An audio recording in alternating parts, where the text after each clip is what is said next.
Okay, so I think we're on already. So, Privet Katila, yeah, хорошо, because today we have Endeavour, a right wing reactionary from Canada. It's very interesting. I think we're gonna have a very interesting discussion. So I had a so I guess we were just discussing we were gonna discuss this before the live before going live, but this was gonna be the first question. So it kind of I was gonna ask what your ideology was and how you got to your ideology. But so I'll ask you, and then I'll explain what my ideology is. So kind of Okay. explain just kind of who like Uh, what's your ideology, and then how you got there. yeah, no problem. I'll introduce myself in Russian since you did that too. Right? Здравствуйте, меня зовут Endeavour, я из Канады. У меня YouTube канал. Я говорю об политике и культура и история. Спасибо за приглашение меня. Oh, you know Russian? Damn. A little bit. No, I'm not good enough that I can do the entire stream in it. But Oh wow, anyway, damn. uh, my YouTube channel is called Endeavour. It's generally focused on right wing politics. My position is what I consider myself as neo-reactionary. So the focus of my channel is neo-reactionary thought, or NRX, as you might call it, and it's generally a pre-enlightenment. It's like a way of looking at the world through kind of a pre-enlightenment lens, and one that's separate from liberalism, really. And it's just kind of a different way to look at the world through a right-wing lens. And generally, I focus on things like history, culture, politics. And I've been mostly I started off talking about I did a lot of things on the various topics that a lot of people discuss, things like immigration, Islam, stuff like that. But I kind of am trying to move away from that into more cultural things, because I find that kind of gets me depressed a lot. So yeah, really what I'm doing right now is I've been looking at a lot of history recently, or a lot of culture. I like to take parts out certain things that I enjoy. So I made a video about the Canadian settlers, and really like how their story really connects with me. I made a video about Hungary. I made a video about one of my family members who is of the opposite political persuasion as me, and kind of how we see the world differently. And yeah, that's really what the focus of my channel is. It's just looking at culture, politics, history through the lens of neo-reaction. And how would you how would you describe how you got to that point? Were you like a libertarian earlier, and then you evolved into this, or were you, or how did you get to the ideas you had now? Like, what got you into this point? Oh, that's actually a good question, because a lot of with a lot of people you hear that like they were liberal, then they were libertarian, then they became like alt-right or something like that. For me, I think that I was bound to end up at the political position that I am right now. I think I was predestined for it, because my interest in politics really kind of derived from my love of history, and that all started with stories that that I heard from a war veteran when I was young. And when I was in my teenage years, I developed a love of history, and I started off my politics as really kind of like, I would just consider myself a normie conservative, but I didn't really have a way of expressing like my actual views of the world. Like I kind of knew at the time that it didn't really, it wasn't a very complete one, and it was really not one that I was not satisfied with. But it was really the only political expression that I knew of at that time. That it was the one that like kind of was the closest to it, but it's still not a very good fit. And when I started to discover kind of the more right wing, what you might call dissident right, whatever, or worldviews, and especially neo-reactionary thought, it really meshed with the things that I'd say the worldview that I had, and it really explained the world to me in a way that I think made the most sense from my perspective, and that's why I arrived at that position. That's yeah, I made a video out, one of my second video that when I started joining politics on this channel was like called my political journey. Okay. Essentially I started out as like a moderate conservative. Okay. I became I guess what made me more like I became like this libertarian anarchist. It was kind of like the NSA spying and kind of like I what underpins all my ideology is kind of this anti-elitist sort of I kind of dissuade like people. I kind of have this distrust toward people who think things are okay. I kind of like okay. I kind of blame the government for being, just kind of they're the source of our problems. And then I kind of had this dark days when I became like an atheist, and I kind of started looking in like these anti-social justice warrior channels and that. So then I moved there, and then when Bernie Sanders came along, I became like this social democrat leftist.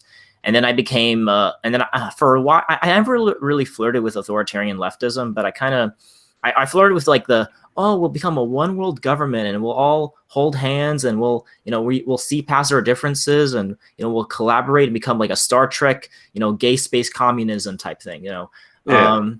And then I never would. I mean, I was never like a Stalinist or a communist. I don't think, but I kind of was that. I was into that big thing into leftism, and then after Bernie Sanders fell out, I joined. I kind of moved toward Trump because Bernie Sanders got fucked over by Hillary Clinton, obviously, and I kind of got persuaded because the thing with Donald Trump was that he added like an economic populist right into it, so I kind of was adopting into it. But then what really got me into it was the migration crisis into Europe, the constant Islamic terror attacks, and it was just a perfect storm. It was just Donald Trump just was voicing these thoughts, and I think it just kind of made me look. So it was because they had like they were talking about trade and infrastructure, and I kind of looked into it, and then I looked into how they I'm like, okay. And then I guess you could say I was red pill. I'm like, oh, wow, look what happened in Rotherham in England. Oh my, look what happened in the Cologne sex attacks in Germany. And let me look at, oh shit, the immigration, the immigration trends are so high, they're going to replace the population. It's just, you don't really think about that. And you just kind of, because it's like, oh, well, these sex attacks are happening, these terror attacks are happening. It doesn't seem like this multicultural experiment is working out. And it's kind of, you start looking deep into that hole, and that's how I became, I guess, alt-right. And I kind of, and since then I've stayed in the right-wing political sphere. And I think and the thing is, I've kind of, over all these evolutions, I kind of kept like, this is why I'm kind of, so to describe who I am, I've kind of always, beat myself up and like, oh, am I really right-wing? Because the thing is like, I'm an economic Keynesian, I'm an environmentalist, some things, and I'm against endless wars, so there's a bunch of things that are associated with the American left, like being anti-war, being for like, say, economic protectionism and all that. And the only thing I thought I really had in common with the right wing is immigration. But what I kind of figured out is that at the core of what it means to be right wing is this idea of, we embrace human nature. We embrace that we need strong social institutions and governmental institutions to help provide a sort of to make man into his better self. God, family, country. That's we need strong families are are necessary. We need strong communities. We need strong I'm a traditionalist. I'm a nationalist, and I believe in traditional gender roles. Yes, there's male and female, and they're both different. There's different cultures, and they're different. There's different religions, they're different, and it's not all equal. And what got me really interested in your work is that you put a different narrative on how the right could combat the left wing dominance, and because the way I describe it is that.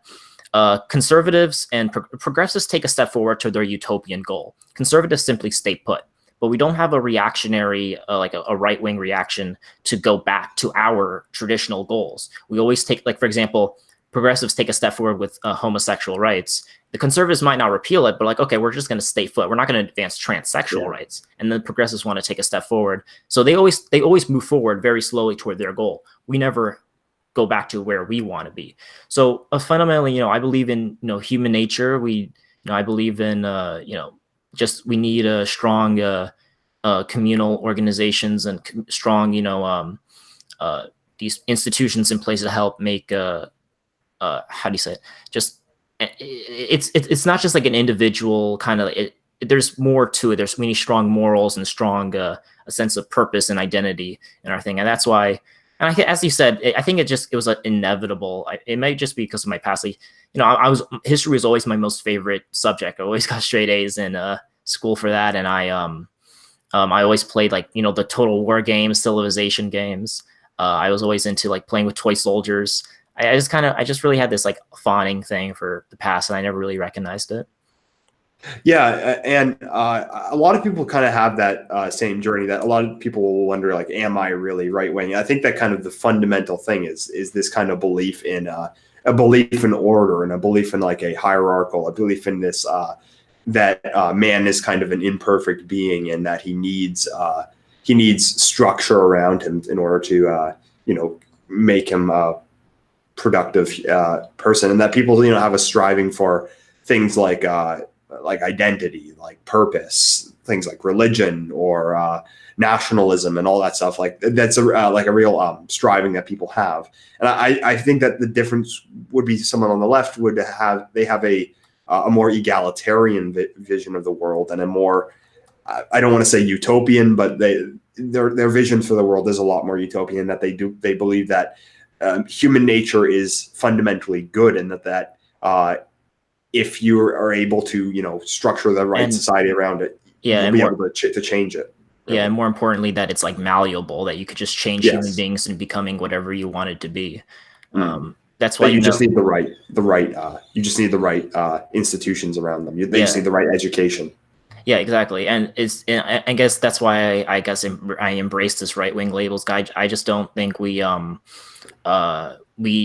just fundamental things about human nature that are essential, that are just there, and you can't just change it. It's like, I mean, there's a reason why they're like, being male or female is like a social construct, or races are a social construct, or just it's kind of, we have to kind of fight back against it. And the current right wing is completely inept in trying to do that. So I get what I wanted to, the next topic was kind of your how to make the right again, like a new narrative for the right wing. And what got me interested is you're like a new narrative for the right, and you kind of laid out a few ideas for it. So we kind of what would you describe would be a traditional, like a real person on the right? Well, as in the new narrative that I wanted to make, it's because you see, like, a civilization gives itself a narrative. It has a story about itself that justifies it justifies its course of action. It justifies who's in power. It justifies what's good and what's bad. And the problem we have is that for people on the right is that the narrative that we're living under right now fundamentally is a left-wing narrative. It is one that favors progressivism. The narrative is that we're progressing towards a more equal, more free, better society, and that through things like universal suffrage and feminism, gay marriage, multiculturalism. It's like the Wake theory of, or what was it, like? It's like a certain view of history, like we're progressing towards better. Yeah, Wake history. Yes, and that's one of the parts of our civilizational narrative that we have. That we have this sense that, as we're progressing towards this more equal, free society. And that the other thing we have is just like this belief that human nature is just so malleable that the only reason that we can't achieve an egalitarian civilization is because of prejudice, it's because of racism, or it's because of sexism, or something like that. That the only reason we can't achieve that is that we don't have the right institutions in place, and that the goal of our institutions needs to be to manufacture that equality. And there's various and that also maybe just like the highest good is just to have the maximum amount of material wealth and just the maximum amount of I don't even want to say freedom, because what does the word freedom mean? But like the minimum amount of like restrictions. So like, just being able to just do whatever you want, like that's considered good. Mhm. And these are the various things that are really kind of pushing, various things that I looked at that are really kind of pushing our narrative in one direction. And I wanted to provide some alternatives for that. And a few of the ideas I presented would be that, an idea that human nature is not malleable, and that, we do need to have that man in nature is a violent creature, and he does need to have structure around him to compensate for that. And that, I think I made the point before that the goal is not to perfect it's not to change human nature, but to work with it and make him more productive and make him not as violent. Whereas progressivism flat out wants to change human nature. And another example would be like the narrative of cyclical history rather than of Whig history. And this is a big area of neo-reactionary thought. The notion that Whig history is actually, instead of actually like progress, it's actually civilizational decay. It's actually the foundations and the of civilization falling apart, because though they may make things appear to be more free or more equal, it makes the civilization long term less stable.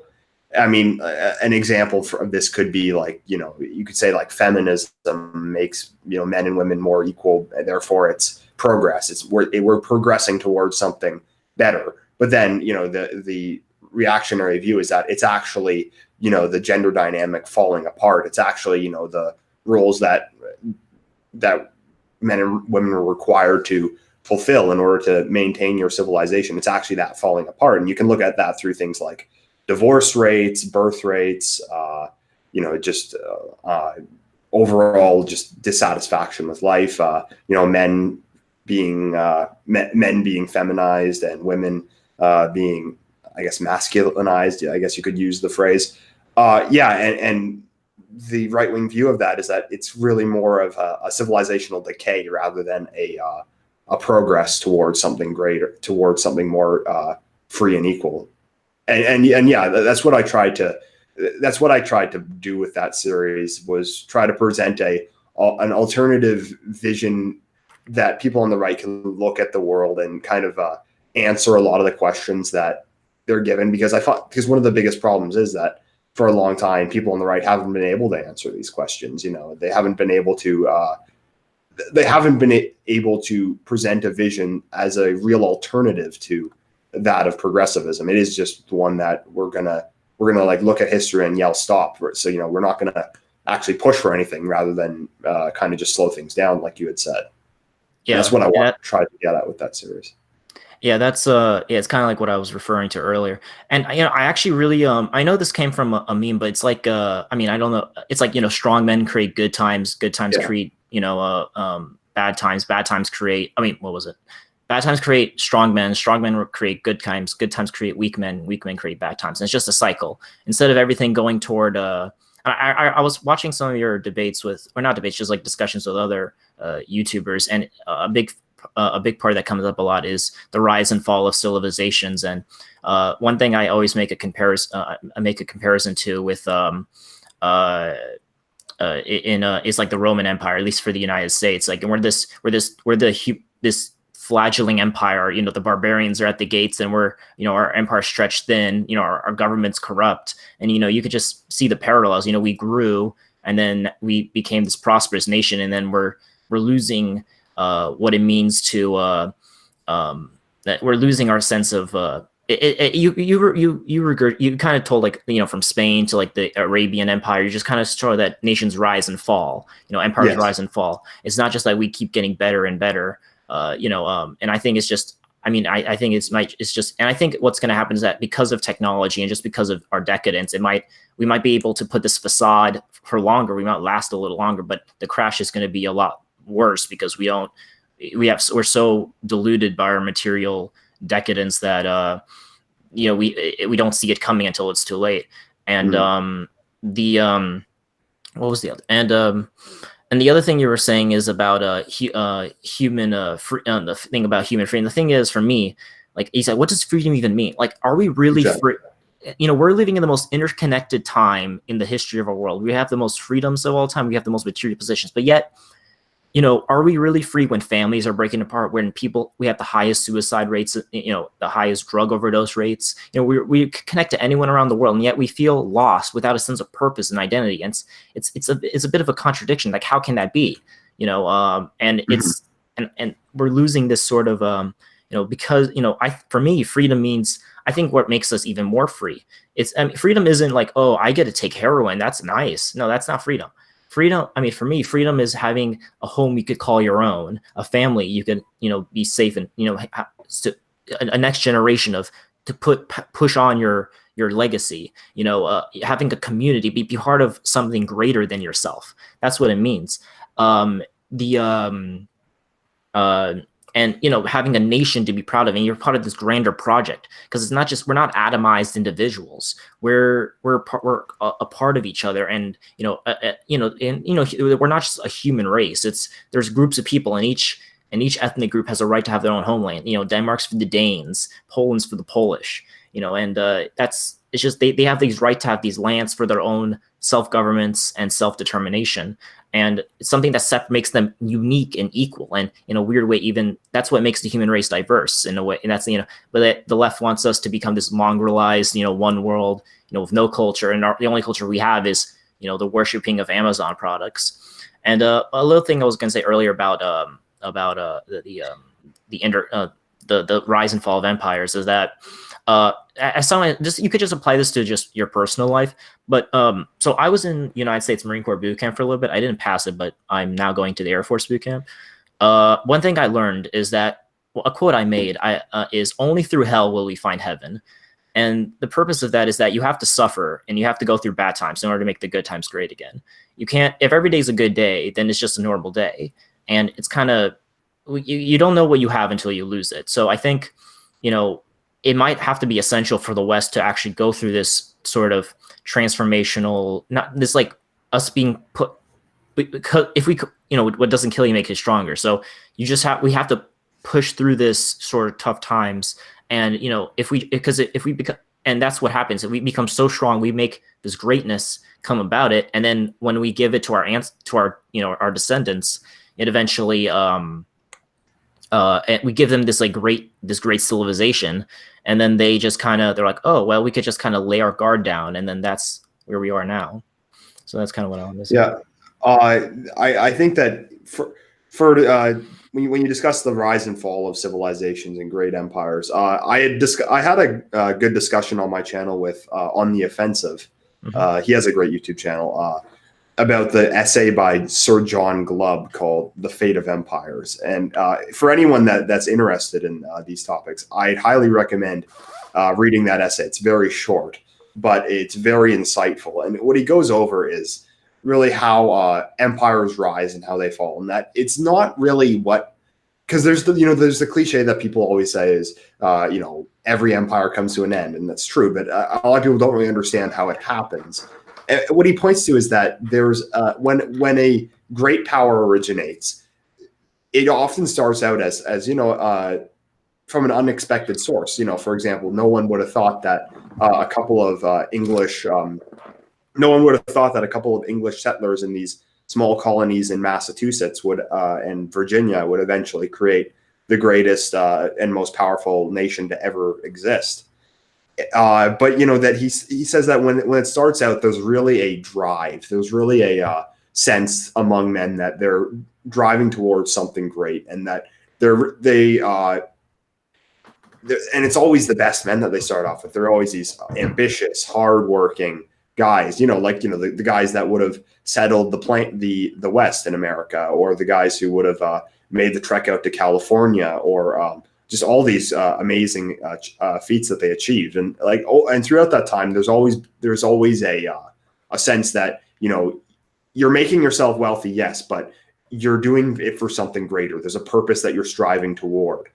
And then what he says is that eventually they make themselves so wealthy that the purpose dies. That kind of civilizational drive dies off, and then it just becomes about money. It just becomes about accumulating as much wealth as possible, and then the sense of duty really begins to die off, and then eventually they become decadent when they're so used to wealth for such a long time that they become weak, really, and that they lose the ability to defend themselves and really the will to. And what I found fascinating also is that you can actually see that progressivism has reared its head in civilizations while they were on their decline, when they were wealthy, but not as confident.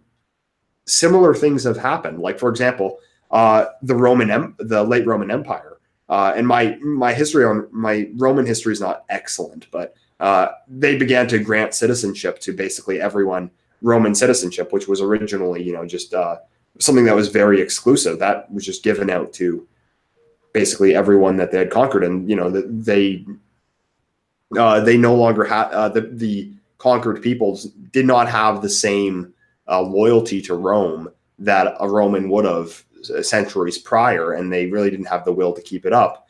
And the really interesting a really interesting thing that John Glubb describes is the Arab Empire of Baghdad in the 9th century, when Baghdad became the richest city in the world.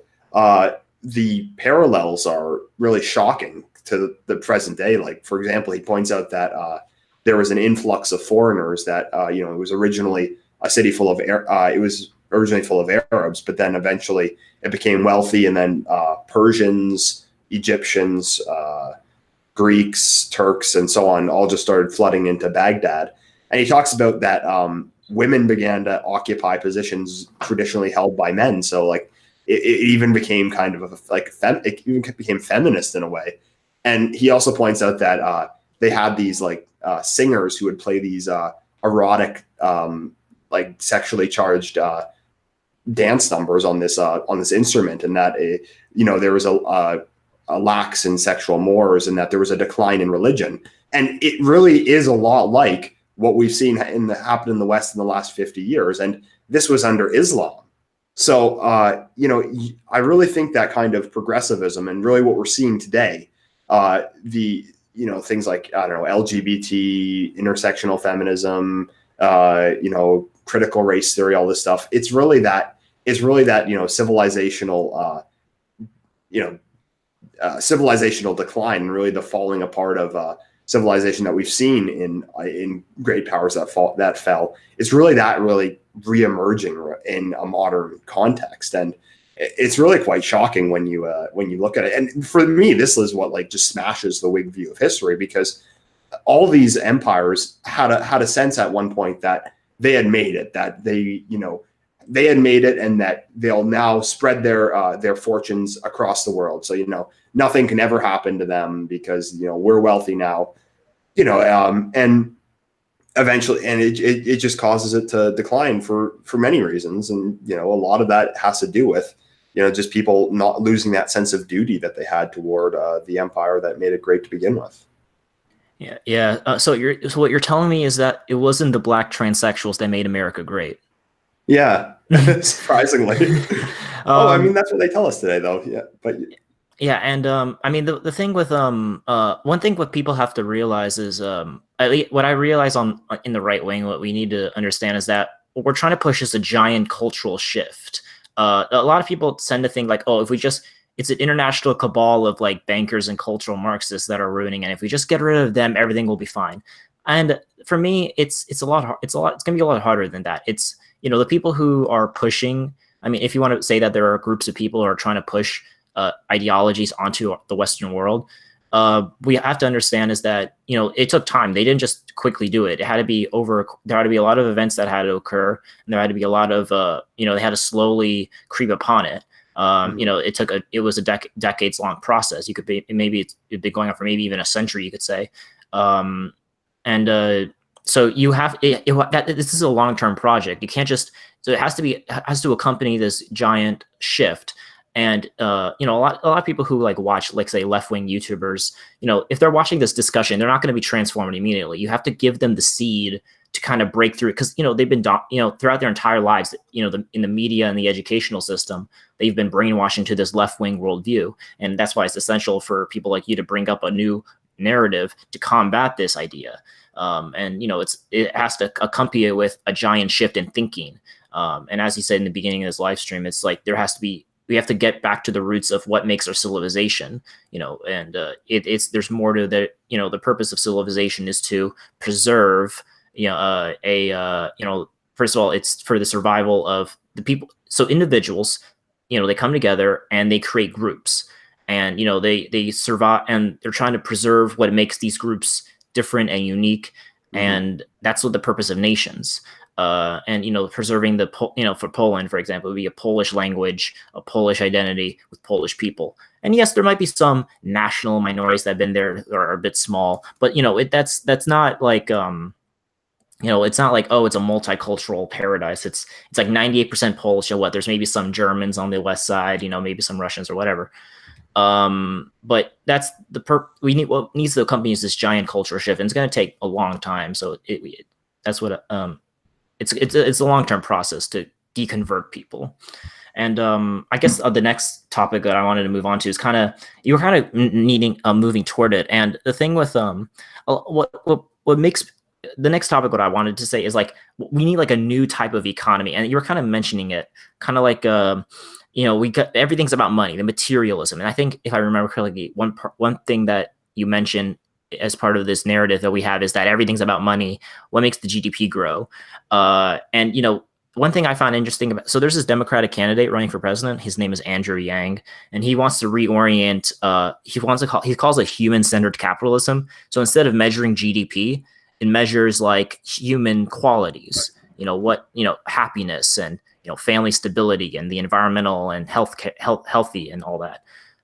So it's not because for example, he makes an example like if let's say driverless cars come about, that might shoot the profits up of the of these multinational corporations. They don't have to hire the truckers, but all these truckers in the Midwest, they might have they succumb to depression, mental illness, drug overdose, suicides, and they just the economy doesn't take into account this. And yes, like I will admit, yes, we live in the most this international globalism, this globalized world we have brought about a lot of material prosperity, but at what cost? And so we kind of have to make like, I guess, a third position between market fundamentalism that in the mainstream right, at least in America, is just, oh, we worship the markets, and how do we move about that? Like, how do we approach the market in that? Yeah, that is a big problem that we have. It's the the Ben Shapiro kind of view of the world that you view everything in terms of economics. You view everything in terms of the market, and you judge GDP as the be all and end all. And I think that one of the major problems is that the right's kind of undergone 30 years of the of neoliberal economic policy, and maybe even longer than that. And I think that one thing that we have to get back to is an idea that there is something greater than just wealth that we're working towards. We are trying to, the wealth is to maintain civilization. It's to maintain European civilization as we've known it for so long, and that and also that it really doesn't work for many people. Like you pointed out that. Maybe your GDP goes up by like 2%, but is that worth it when all the truckers in the Midwest or the workers in somewhere like Ohio or Pennsylvania, if they lose their homes, if their families fall apart, if they end up on unemployment benefits, is that 2% higher because you have slightly lower wages? Is that really worth it? And no, it's not, because you might be making some people slightly richer, but at the same time, you're really like selling you're really selling your soul for that. And I'll never accept the argument like that. You should like destroy your civilization because it'll make you more wealthy. And it is kind of a mindset that we've fallen into in recent times. And that was actually identified as one of the signs of a empire in decline. It's that there's a sense that it's all about money. It's not about like preserving something higher. It's not about a higher purpose. It's about making money, and that's it.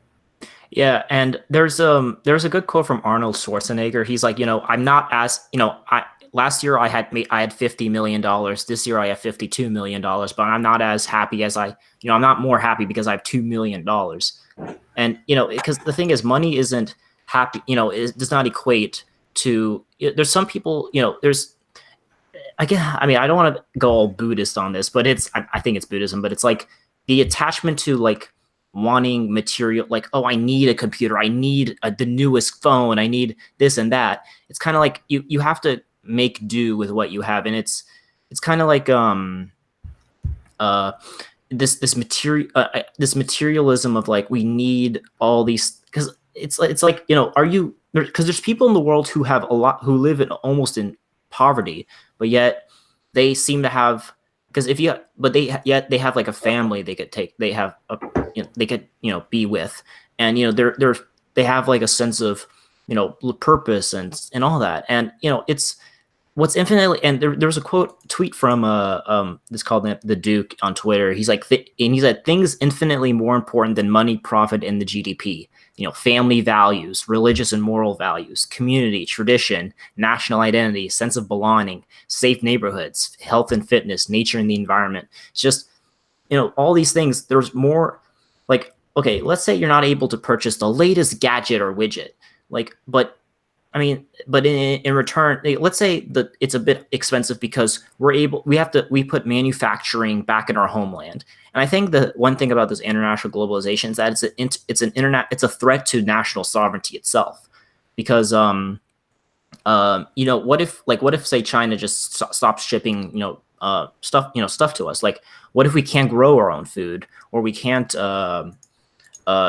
make our own defense or food, or just our own stuff, like the main bare bones. Like if we're all connected, that means if someone falls apart, we also get hurt by that. And I think it's just I guess it's kind of like almost like slavery, being tied up in this like international cabal of entangling alliances and entangling treaties, and it's like liberating a country to be self-sufficient.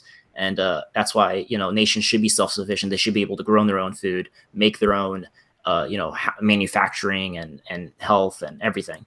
And for me, that's why I was always critical about or like am I really right wing? Because like this is why I think Bernie Sanders and people like on the economic left are rising, because they realize there's this huge wealth and income inequality. A small group of people, and I don't think they're like intentional, like they're coming together as like, yes, let's destroy the family and let's destroy the nations. It's just that they see that wealth and materialism is just more important to them. It doesn't damn the consequences.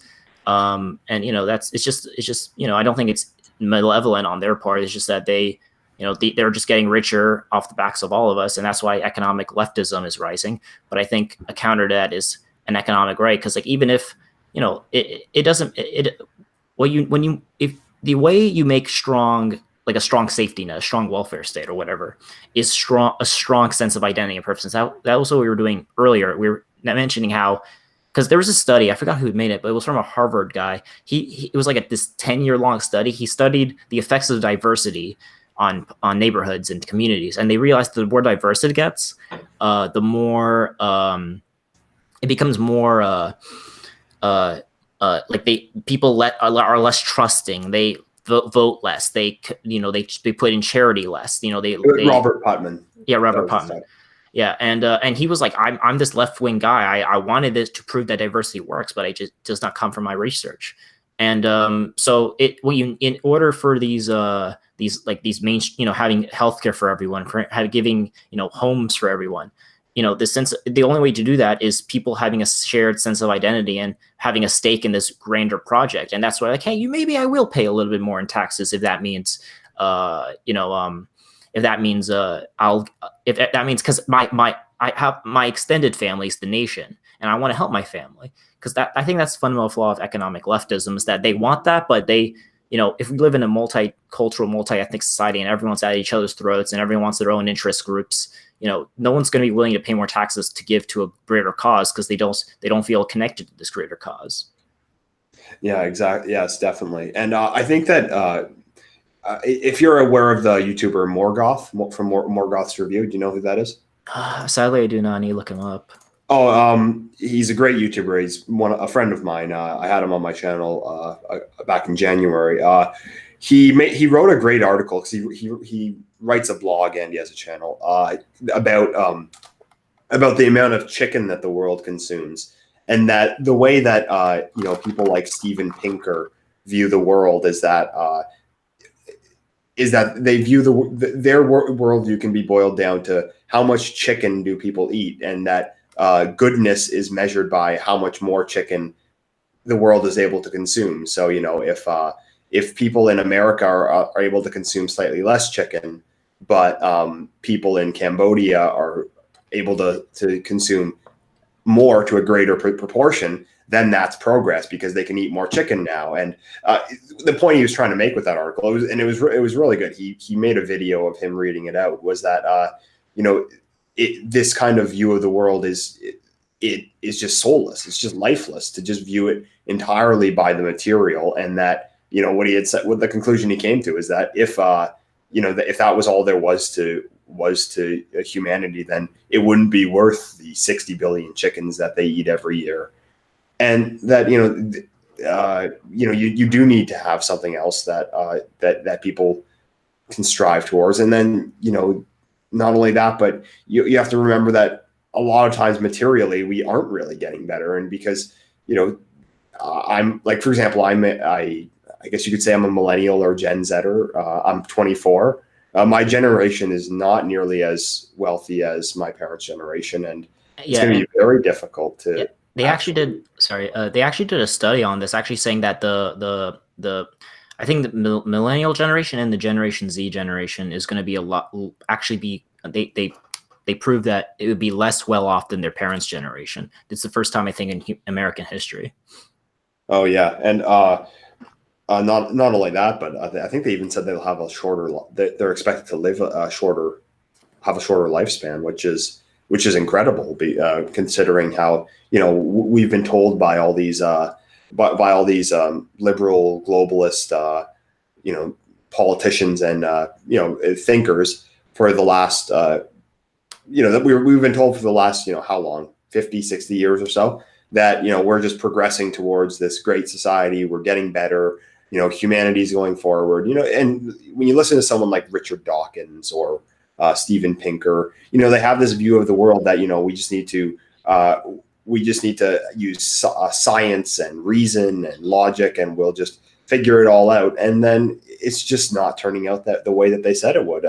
Another guy who really has looked bad, in my opinion, is Francis Fukuyama, because in 1992 he had said that we were at the end of history, that liberal democracy, that once the Cold War had ended and communism was destroyed, liberal democracy would spread itself across the world, and that everyone would become these wealthy Western people who were pacified by Nintendo 64 and the Backstreet Boys for all time, and that that's how global conflict was going to end, and that's how he said it was the end of history, because conflict was going to end. And it has not turned out that way. And honestly, I'm actually glad it hasn't turned out that way, because that's honestly a really depressing. That is really depressing. I mean, just imagine like the worth of your civilization is like, oh, look how many Nintendo 64s we pumped out of these like slave labor camps in China and that we imported here. Isn't that so great?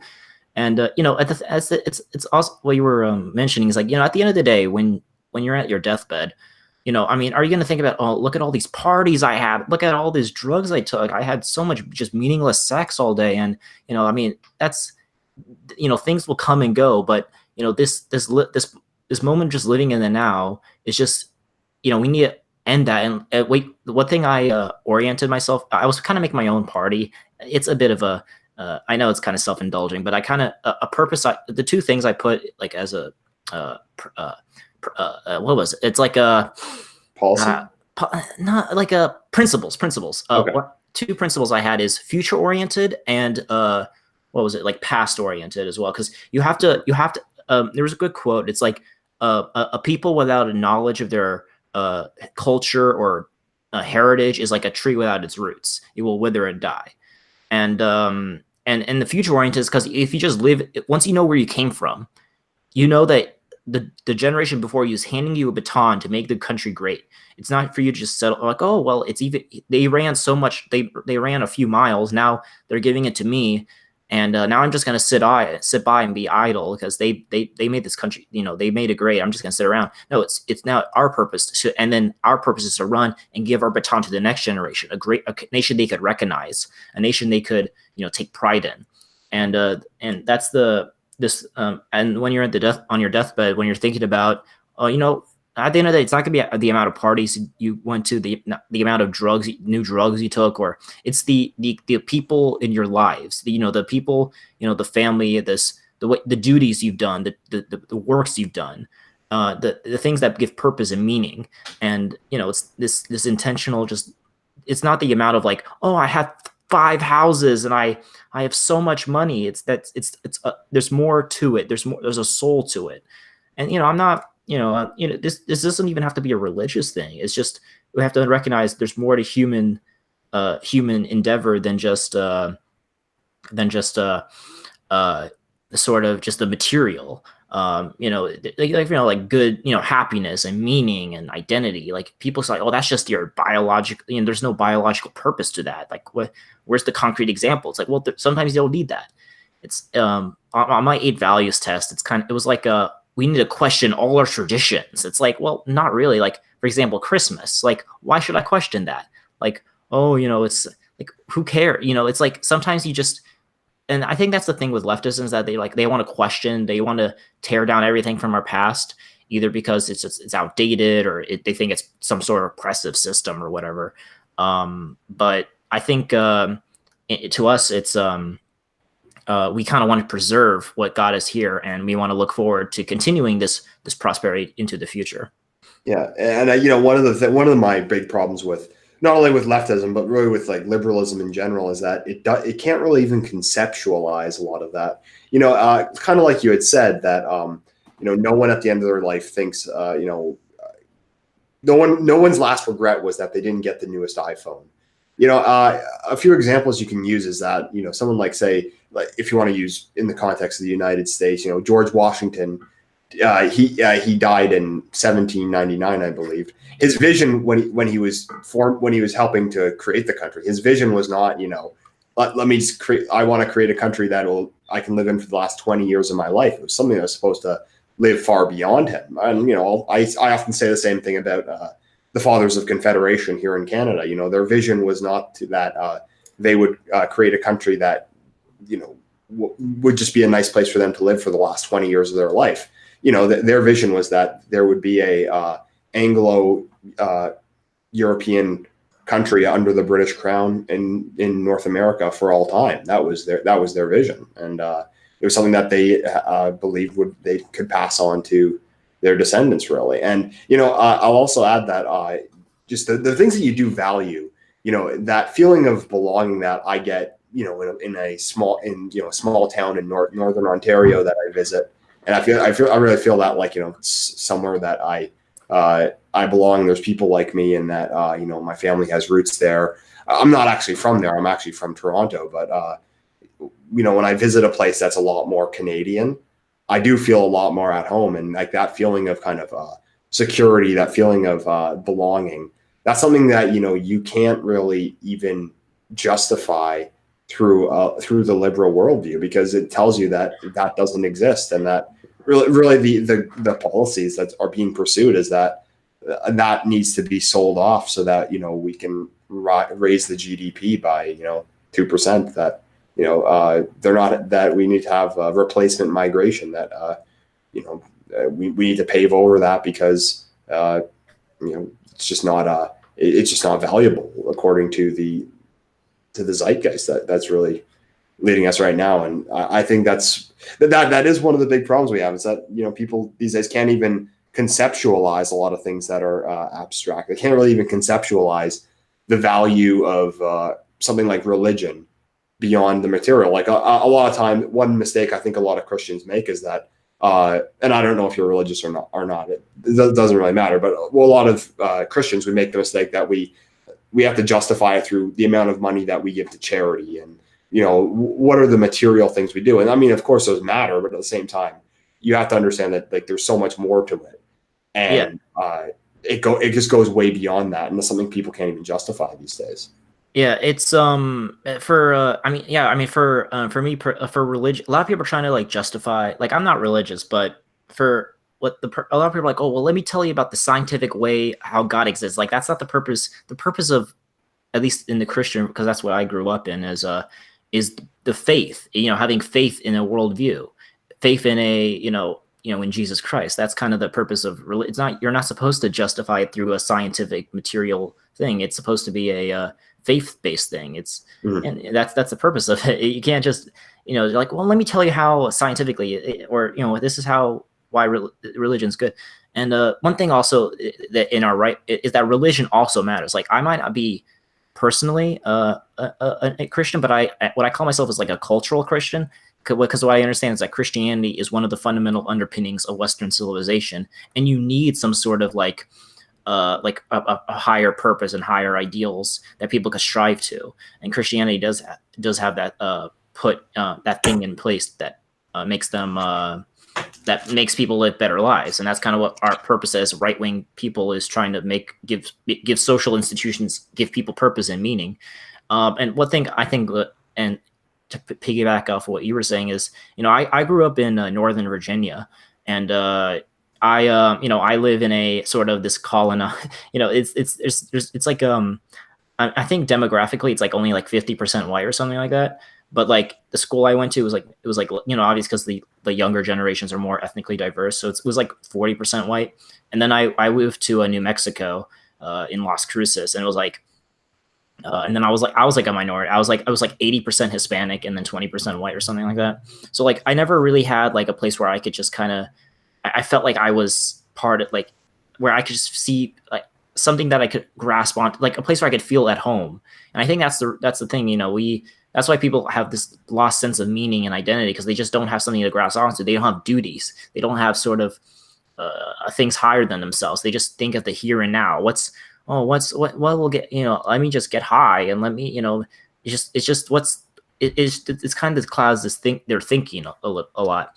And one thing I wanted to move on to is also the kind of the problem of equality in the blank slate, and how humans are unequal, and how the hierarchies work, because I think the fundamental underpinnings of what makes uh, there was a guy named Nicholas Fuentes. He stars America First. Yeah, I know. Yeah, he was talking about I think in his recent his like recent live stream, he was talking about how they were talking about capitalism versus capitalism versus communism or whatever in the recent debate between Jordan Peterson and this Slovenian guy. And he kind of like, well, it's kind of we talk about like communism and well, hold up, what was I talking about? Oh yeah, so it's kind of, but they both agreed on like, oh, equality is good, and because if you buy into that all humans are fundamentally equal, then the left wing has just all the you kind of, that's because I think that's what underpins the entire left wing worldview. Why are, for example, minorities overrepresented in criminal statistics? Oh well, for example, because if everyone's born equal, if everyone's just born this blank slate, then the differences come from society. So the reason why, say, blacks in America, who are 30% of the population, make up a vast disproportionate amount of the crime. It's like 50% of the murders. So I think one thing I saw was like 60% of robberies. But it was just like, it's just like there's differences in biology. For us, we understand because there's differences in biology. Why is it that, for example, Islam, there's a lot more Islamic terror attacks than, say, Buddhist terror attacks?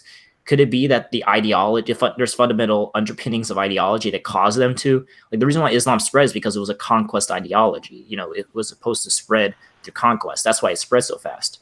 And like that, the reason why Islam is the way it is because why there's so many terror attacks from Islam is because of, it's not because if everyone's just, if all religions are equal, then you would, the reason why there's one thing I think people agree is like, oh, it's because of American foreign policy or whatever. And but and for men and women, like men and women are fundamentally equal.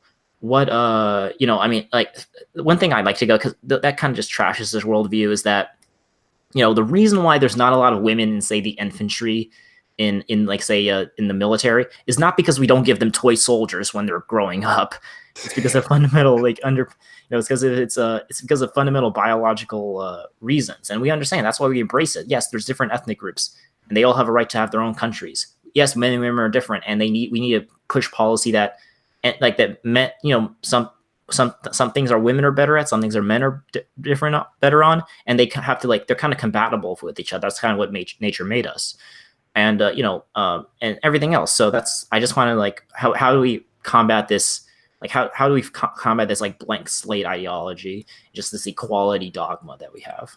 Well, the easiest way is you just have to reject it, because that's one of the there's just such an obsession with equality, and that's one of the most. It's like after freedom, it's like freedom, equality. Like equality is like the second biggest thing for civilization. Like I think of someone like say maybe Jordan Peterson, and I think it was the debate he had with what's his name, Dyson. Eric Michael Dyson, I believe it was. But basically, in this debate, Dyson just went straight for the jugular and just went with slavery, colonialism, segregation, he just hammered him on all the talking points. He just went straight for it. And Peterson's only response was, "We're just individuals. We shouldn't say that." I mean, he had no response. And for the entire debate, it just looked like Dyson had him by the balls, because Peterson was fundamentally accepts the first principle of the blank slate. He fundamentally accepts this first principle that the differences are caused by the environment. It's caused by so-called institutions, and that we can get rid of these differences if we just have the correct institutions. And this is a big factor that is really causing a lot of problems for us, because all this policy is predicated on the idea of equality. Like all the affirmative action laws, which are ridiculous when you look into them. All this like foreign aid, all the the women in the military rules, and all this stuff. It's all based on egalitarianism. And it's something that there's a lot of scientific proof that it's incorrect. But not only is there scientific proof, it's just you can see it's incorrect just by going through your everyday life. Like no one, no matter how egalitarian they are, no one in practice thinks that men and women are the same. Yeah. No one walks down the street and can't tell the difference between a man and a woman and acts the same. And acts the same, An example I give is that, it's the biology that makes the culture. It's not really the culture that makes the biology. In the way I explain is that, for example, if a woman slaps you, that's like people see that as like, oh, like we might say, okay, don't slap anyone. That we might agree to that, but it's fundamentally people look at it fundamentally different if a woman slaps a man than if a man slaps a woman, because we understand that men are inherently more stronger, and there's a sort of more yeah, women are just fundamentally just I guess weaker. And we don't say they're inferior. We're just they're not supposed to be rough in terms of physicality. That's why we have a culture that when a man slaps someone, it's wrong. When a woman slaps someone, it's like, okay, well, it's not as bad. That's why it's like biology that underpins it. That's why we have that cultural norms for that.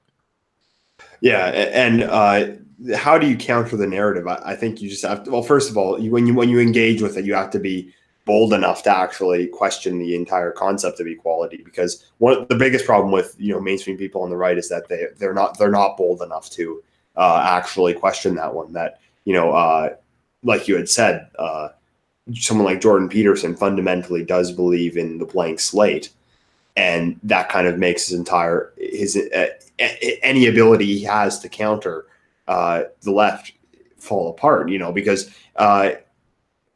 all of social justice politics is based on this idea that the reason for inequality is due to prejudice. It's due to or oppression, as they call it, rather than anything that's innate. And yeah, I'd say that first and foremost, the best way you do have to be bold enough to actually question it. And secondly, another thing I often say is that one thing you can also say to people is, well, where did it come from? Like, what was this point in history that men got together and decided, oh, we're gonna oppress women by creating the patriarchy? And it's like, what was the point that this happened, or what was this point in history that white people got together and said, okay, we're gonna oppress all other people on Earth by through white supremacy? I mean, Yeah. that never happened. I mean, because even before they interacted with each other in 1200 Wait, you're not during getting. the, Wait, you're saying you're not getting your white privilege check? Okay, hold on. I need to like sign up with like the Ku Klux Klan for a second. I need to, get them on that. Get on the email list quickly. yeah. Well, I mean, but yeah, like even before there was any major interactions between Africa and Europe, there was still huge differences between in outcomes, and clearly these civilizations developed very differently. Look, it doesn't. I'm not. I mean, no one is suggesting that one human life is better than another. What we're Yeah. just suggesting though is that they're different, and that you can't just force them together and expect it all to work out. And what you certainly can't do is, well, basically we need a way of explaining this other than blame it on white people, really. Yeah, and one thing that one example of this is like, for example, the colonies of Africa and the colonies of, say, what happened. And if you see like the colonies of, say, let's say the British colony of Hong Kong, and then the British colony of India, and then the British colony of, say, like Sudan or whatever. If you look at, so they've all got their independence relatively quickly. So let's look at Hong Kong. It's like one of the richest city states in the entire world. It's like, just because it's a city state and it's like this one of the greatest, it managed to pull itself up and become a great nation. India, okay, it's not doing so well, but it's doing better and better, right? And then Sudan's just falling apart at the pieces. Now they all have a history of colonialism, but why? I mean, that it makes no sense on why, for example, like why, and we understand because it's the people that make these nations that are making the countries how they are. So it's they always try to blame some sort of person for and another example for this, and this is why, like, now a lot of people in the Democratic Party want to push for reparations and all that. And the thing with it is that um what fundamentally underpins them is Asians in America. So Asians have historically also been discriminated against in America. Yet Asians have higher income per capita than whites in America. Asians have are not disproportionately in prison. They don't disproportionately, they go to state, actually they're superior in terms of educational attainment. And in all, yeah, like, what type of white supremacy system is this? They're beating our ass and everything. And so it's just fun because, like, yeah, they were historically oppressed, yet they're doing so great. So it's fundamentally about it's not that they're kind of put this historical narrative that it's their fault. There's just, we could see like modern examples that it just fundamentally underpins that, oh, there's like these oppressing, these, it was colonization or the legacy of slavery. Because, like, right now they could pull themselves up, especially with all the affirmative action government programs and all the tax breaks if you're a minority owned business or whatever. You have so much advantages, and yet they don't do it. Another thing for like feminism is like, for some reason, like, apparently feminists think that women are oppressed when she has like a home, she could have a loving husband, kids. That's apparently an oppressive patriarchal structure. But but what we need to do is put women into like the workforce where they can make PowerPoints for $50,000 a year, and they're just this worker unit. That's real, like, liberation, apparently. So it's just Yeah. The other example that I like to point out is that when they always talk about colonialism, like, one thing you can point out is that in Africa, the least colonized country was Ethiopia, and it's one of the poorest countries in Africa. The only time it was even colonized, if you could even consider it that, was when it was under Italian occupation from 1935 to 1943. That was and they didn't even they didn't even colonize it in the same respect. But the most colonized country in Africa was South Africa, for obvious reasons, and it's the richest sub-Saharan African country. So even for like the Black Africans, so it's like, which one actually benefited more than the others? Or another example you can use is that Jamaica, which only became independent in 1962, is far richer than Haiti, which became independent in 1805. And then another example you could use is if they say, well, it's the legacy of colonialism. Well, what about like Ireland? What about the legacy of the Irish potato famine? Like that's not still causing the Irish people to live in Ireland's not like Haiti today. There isn't like a legacy of oppression there, or there isn't a legacy of Germans being oppressed because they were bombed in World War II. It's like it only goes one way. And then also, they'll never say like there's a legacy of Africans being oppressed in the Middle East. Oh yeah, definitely. Because it's just not convenient for them, really. And that's like one of the big taboos is like that colonialism. I mean, like I'm fundamentally on a principle level, I'm against colonialism because I believe in the self-determination of ethnic groups. But if we're looking at a material basis, then yeah, no, they actually were a lot better off. They were they built like these huge infrastructure and they brought civilization to the countries they brought. And that doesn't make it right, but if you look at it materially, which is like apparently what our civilization's all about, then we would think it's it.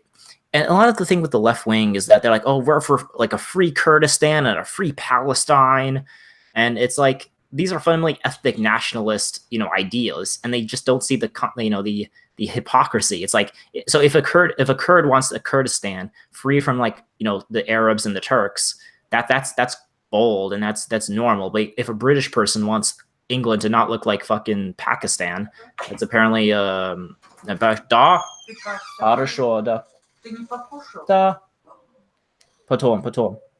Sorry for that.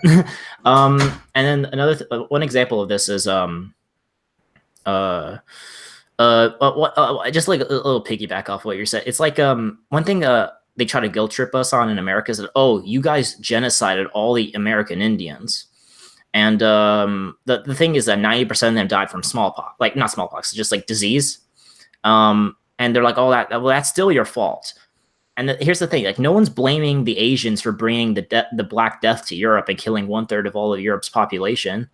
Europe was decimated by the plague, yet they rose from the ashes. The American Indians did not. So it's like just a little piggyback. And another dogma that to combat is this idea of democracy. Now, if I understand correctly, you're like in favor of like a monarchy, right? Well, it's kind of difficult to say like what I'm in favor of. I would say that I like the idea of monarchy, but in theory more than in practice. I obviously know it's not realistically going to happen anytime soon. So I like to look at the theory surrounding monarchy. I'd say that what's more important though is the critique of democracy. That's kind of what I've been focusing on a lot more. Yeah. Than an actually implementing monarchy, because I don't think that's going to happen. I'd like to focus on like really the with monarchy. I like to focus on like what does it mean? What surrounds it, and really how is it different than the vision of democracy that we have today? And I actually had this excellent stream on Academic Agents channel 2 weeks ago, I think, or last week, that it was about monarchy and democracy. And Sargon of Akkad actually showed up, which was interesting. Yeah, I actually just know about that. He's like a British like libertarian type guy, right?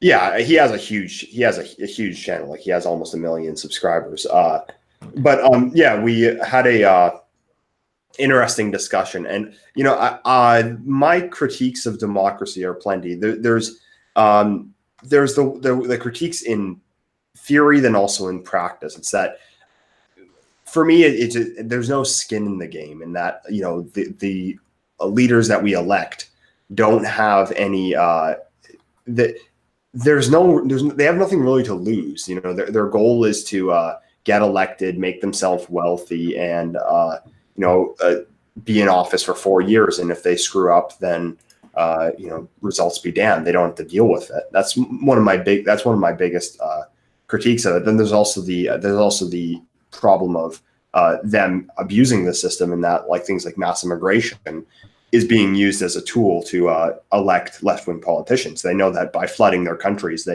they're growing their voter base. And then lastly, I think a more an even more damning critique of democracy is that I don't know if it exists in any real sense, because the way that power is wielded in our society, it's not necessarily through the ballot box as much as people might think. That, I don't think that democracy even grants us really self-rule in the sense that it's really sold to us. So does that make sense? Yeah. It's more. That's kind of what I was. For me, that's the same thing for me. I was the first discussion I ever had on this channel like a week ago was this with this like this left wing social democrat guy, and I was like, Mhm. the last thing I was talking was like, what's your most controversial opinion?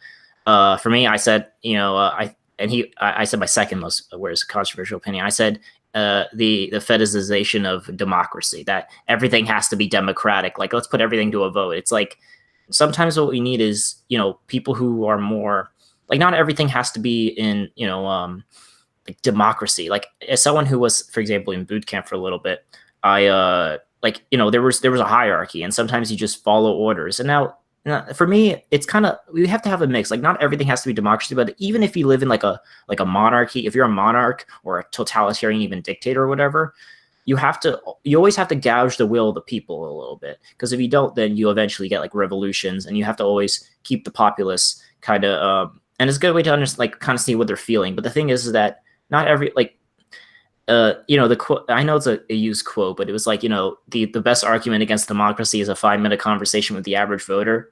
It's just like, and the thing is that, we have, and, like, no one would, there's just certain things that, like, we just don't, like, even if, like, say a bunch of people would be opposed, let's say, because, like, the thing with democracy, at least now, is that so many people are so brainwashed, is that they might not, they, how do you say it, they'll vote against their own interests. And I guess there's just some things you can't just put to a vote. And I mean, I believe that they came clear, like, hey, look, we're gonna have mass immigration. It could, there was actually they did a poll with Edwin Powell, the guy who did the Rivers of Blood speech. Enoch Powell. Enoch Powell, sorry about that. They did a poll with the British people, and I think it was like 75% agreed with his speech. So I have faith that the people are on our side, but it's just that, right now, if you're like, hey, let's bring in immigrants, the people are like, oh, well, what's so bad about that? So it's just that they kind of use democracy. It's like a self-hating, like, we don't ask soldiers what their opinion are, in following orders. We don't ask, the opinions of, like, just, there's like natural, like, Yeah, like employees don't vote for their boss. Soldiers yeah, don't vote for their officers. Athletes don't vote for their coach. It's just yeah, considered like bad leadership, really. yeah, exactly. Yeah, that's what I was trying to get to. But no, the other point you brought up though is that, like, and this is kind of why I think that even as flawed as the system of democracy might sound in theory, it's that I don't think it exists in any real sense, is because power is wielded through many different organisms in our current system, most of which are not democratically elected. And the best example is mass immigration, in that even to this day, despite what, you'll see from the blue check marks on Twitter and the Guardian, CNN, CBC, all these things are so pro immigration, but normal polls of normal people show that they've always been against it. And the best example is Enoch Powell's Rivers of Blood speech, where 75% of the British population agreed with his speech, and the policies for the next 50 years just went in the complete opposite direction. And then in the UK, it was under Tony Blair that they really just that mass immigration just skyrocketed. That was opposed by the population overwhelmingly, and the policies have just gone that way. And you can even point to someone like Trump, for example. Trump ran on a platform of reducing immigration. He ran on on that as one of the major points of his campaign. And under Trump, the policies have not changed. There has been, in fact, I don't know the exact numbers, but I believe there was actually even more immigration to the United States under Trump than there has been Exactly. under Obama. And the reason for this is that I believe that there's powerful institutions that really just want it really right now, It's and that yeah, it's it's kind of not a like, matter of just voting for it. Yeah, it's called like I think people call it like the deep state. Presidents come and go, but there's like this complicated government bureaucracy that's in place that kind of like Trump might. I mean, that's the conversation we have at least in the American right is like, is Trump actually caring about? Does he actually care about immigration? Is actually going to do something? Because he has and does he want to end the wars? Does he want, or is it, are there people in charge that are keeping him back? Is the military industrial complex preventing him from implementing his America First foreign policy?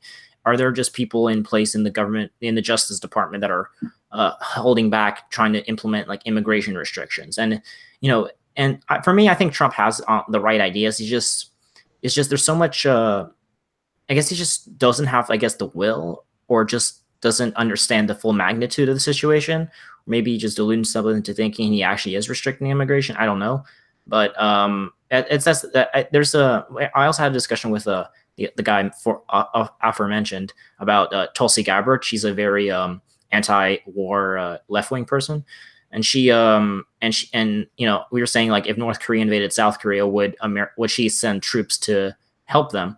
And I said that she might be against that, but it's because of this governmental deep state, as you could say, that that just prevents. So it doesn't matter what person. It doesn't matter how strong willed they are. There has to be a fundamental reshaping of the institutions in place, because it doesn't, because think about it. We elected Donald Trump into the system, and yet this most revolutionary candidate couldn't get the fundamental changes needed.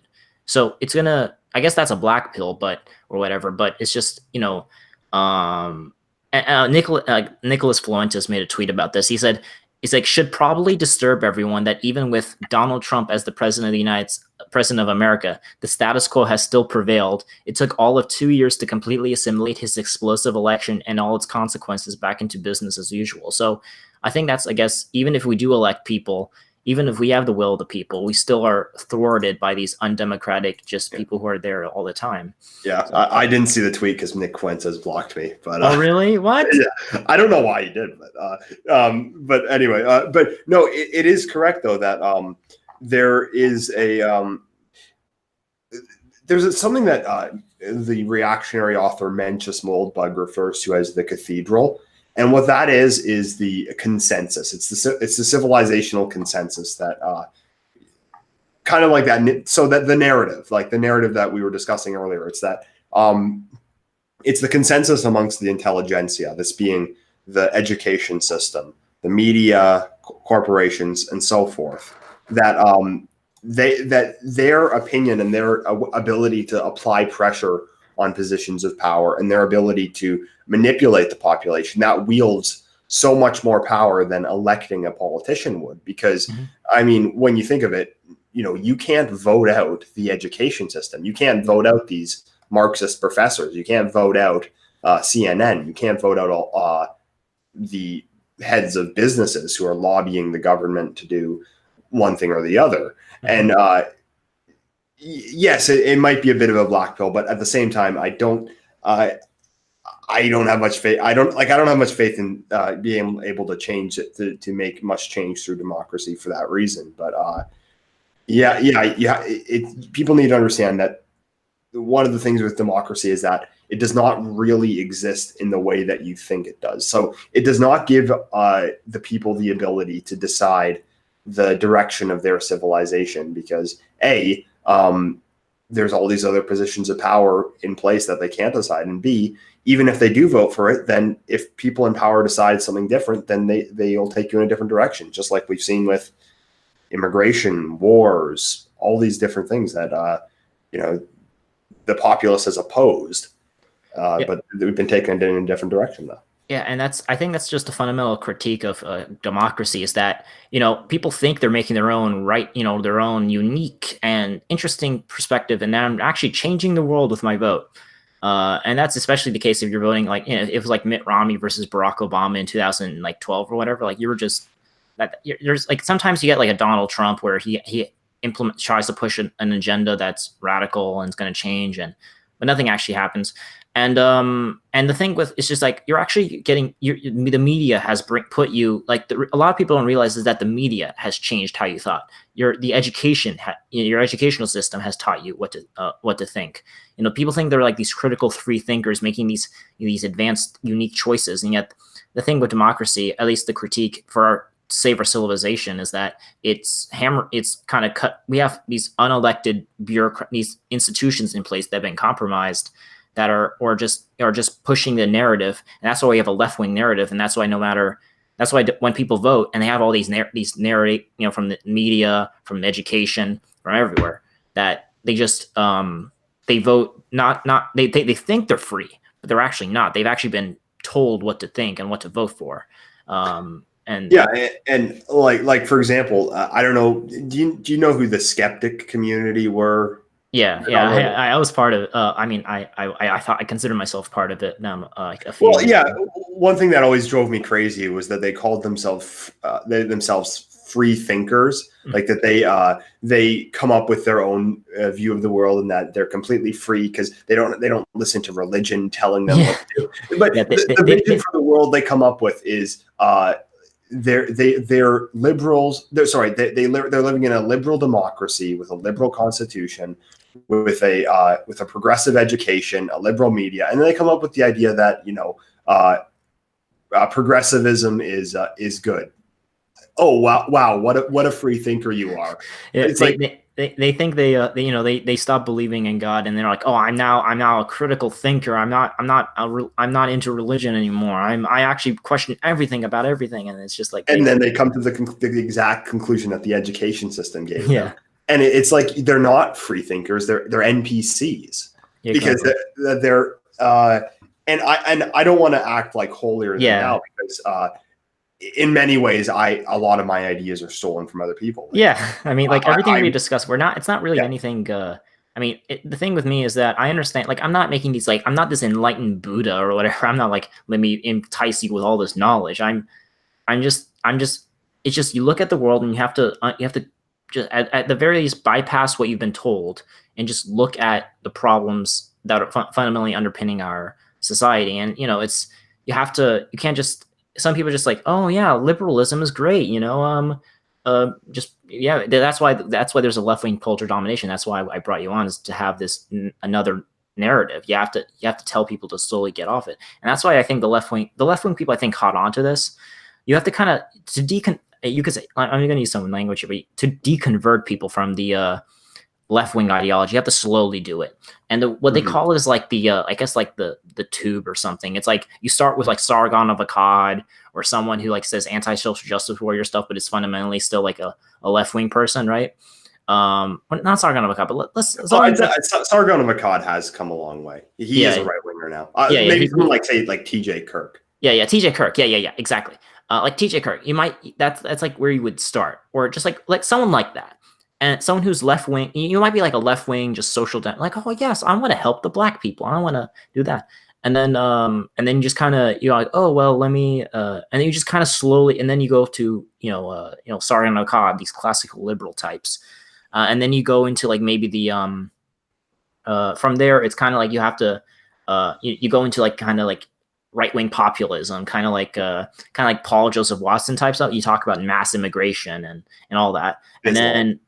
Yeah, in Islam, and then after that you kind of have to go, and and then you finally go into the alt-right, and I think the left-wing YouTubers have finally found that out, and they kind of, oh, that's radicalization. It's kind of more like so I think they realize it, but you have to slowly deconvert, and that's why we need to have this new narrative to give people, because right now they've been told what to think, and I think that's the greatest, I guess, the dystopian nature of our civilization, is that people think they're free, but really, they're not. Yeah, I will add though that I don't think that, like, one of the major mistakes that I think that kind of the anti-SJWs were making is that what they said is that we should have one that's completely neutral, because a lot of them started off as atheists, that they were against religion being taught as a worldview. Then they're against social justice being taught.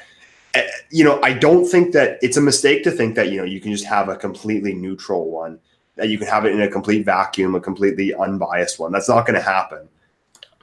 I think you're going to. This is why you need a new narrative. This is why I call it narrative. I didn't say it's the truth because fundamentally I am pushing a narrative. I am pushing an agenda, Yeah. which people could actually punch holes in. They could say, sure, it's not entirely based off truth. I mean, I think I'm being truthful, but at the same time, I am biased. I am. I mean that's the thing about fundamental underpinnings of worldviews. I kind of was talking about that with the center left with the left wing YouTuber, and I didn't want to push full on like demographics on him because he's a social democrat, Bernie supporter and all that. So I didn't want to push full on, and I kind of one thing I was kind of talking is like, how can we talk if we have different values? And an example of this is if healthcare, for example. If you look at the statistics, at least for a national healthcare system in America, because we don't have that, and if you look at because right now I'm not going to go into the whole healthcare debate, but essentially if you look at the numbers, it would be cheaper. It gives us a lot more better outcomes if we have like some sort of universal healthcare system in America. However, if you're fundamentally, let's say you're just a libertarian anarchist or something, like it doesn't matter if it's better. You just fundamentally have a political position that's antithetical to your to having a government healthcare system. So it doesn't matter. You can't convince them with facts and logic because there's a fundamental political disagreement there. Same thing with immigration. And the thing with him is that he was saying, well, actually, immigrants don't commit so much crime, and the Mexican immigrants are actually hard workers, and they actually contribute to the GDP. And I'm like, well, it doesn't matter if Sweden was importing Korean nanotechnologists or whatever.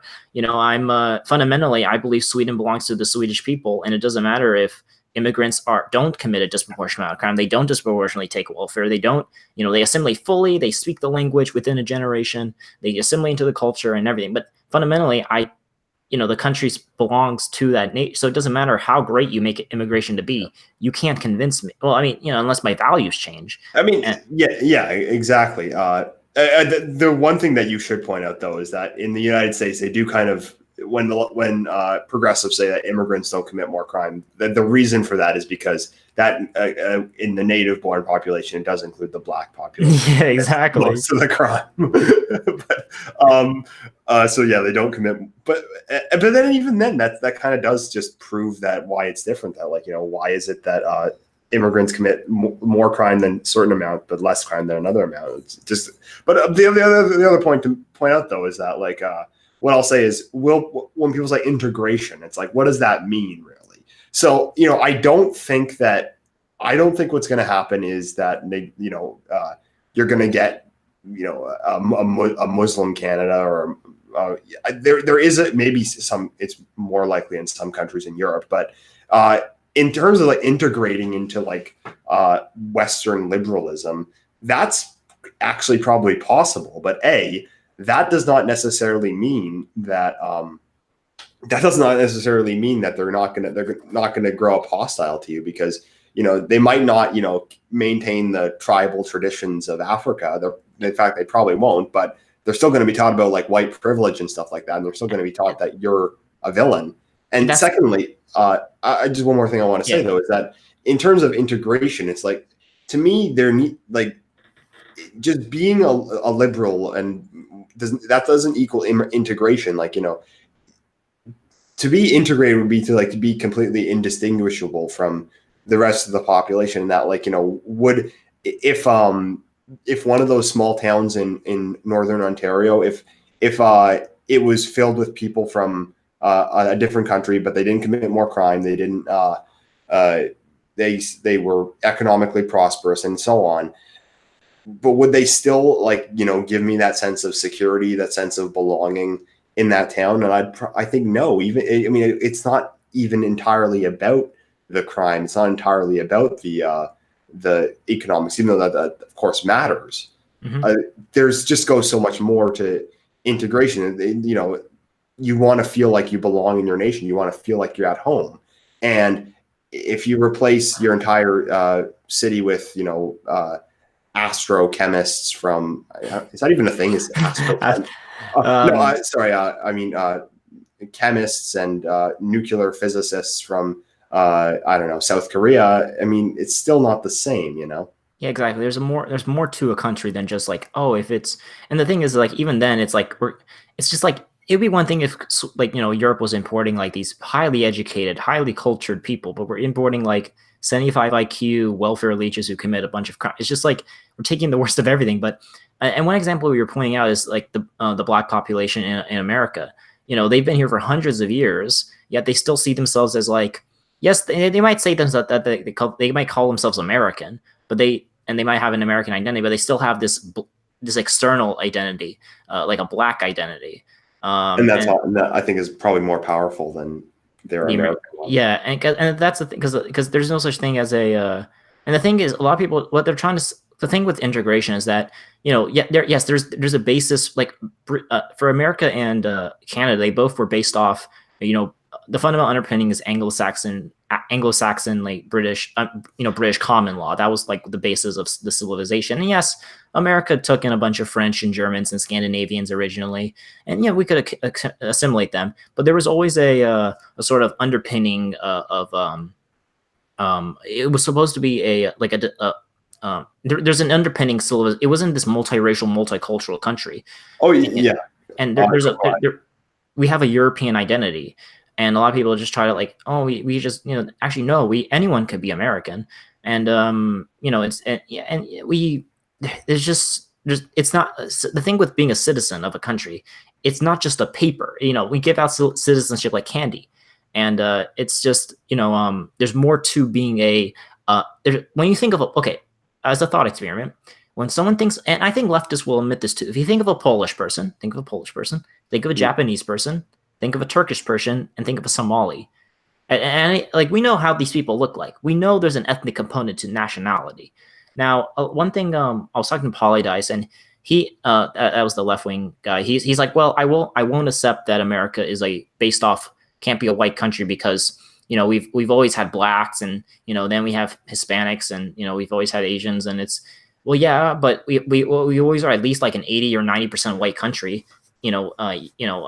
and so, but now we're at like 60%, and so we're declining. And I'm just saying, I mean, we never were a multiracial country. Like, the first immigration law we passed in America was, we restricted to free white persons of good moral character. It's just, we never were this multicultural country. This is a new experiment, and we're going to end up like the Austro-Hungarian Empire and just fall apart. Yeah, because there was a very clear attempt in all the colonized countries and all the European extended ones. There was a very clear attempt to create maybe with the exception of South America, but there was a very clear attempt to create a European ethnic group within those countries, at least all the ones descended from the British Empire. Canada, America, Australia, New Zealand all had European exclusive immigration policies up until the mid to late 1960s. There was the policies were designed in order to create a nation state that would resemble one in Europe.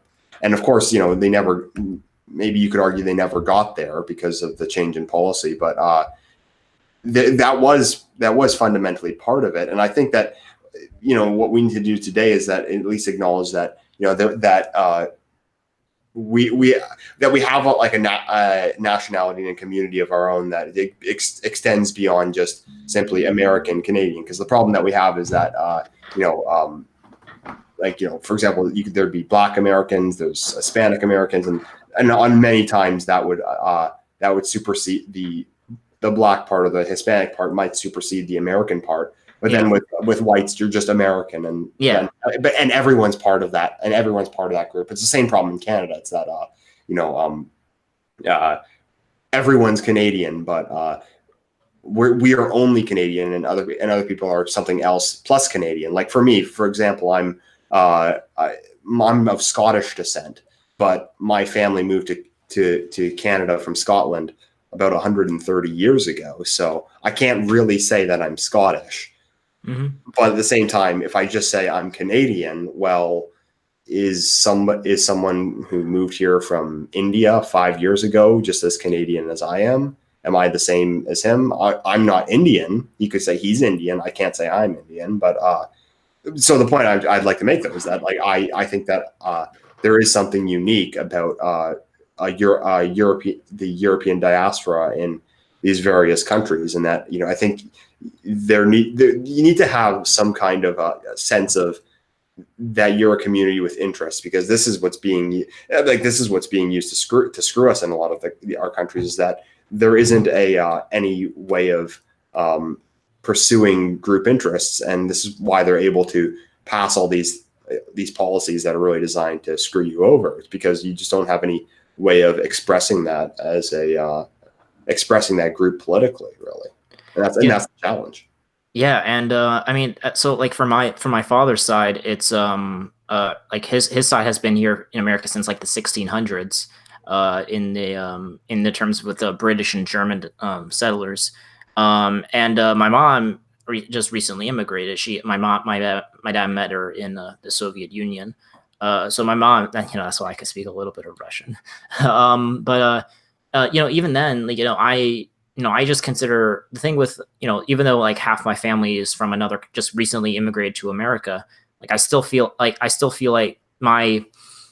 it's kind of this, my father's side is like an American side, and my mom's side, even though like, I mean, even though when I consider myself like this, like pure, like I consider myself part of the dominant culture, you could say part of the majority white culture. And I just, I feel like this is a, because I just see myself as like an American, and Mm-hmm. and I think it's not like, oh, I'm a white Russian guy. Like, even though my family is like a first gen, like, well, I'm second generation, but my mom's just first generation American. Even then, like, there's still, I guess I speak a little bit Russian.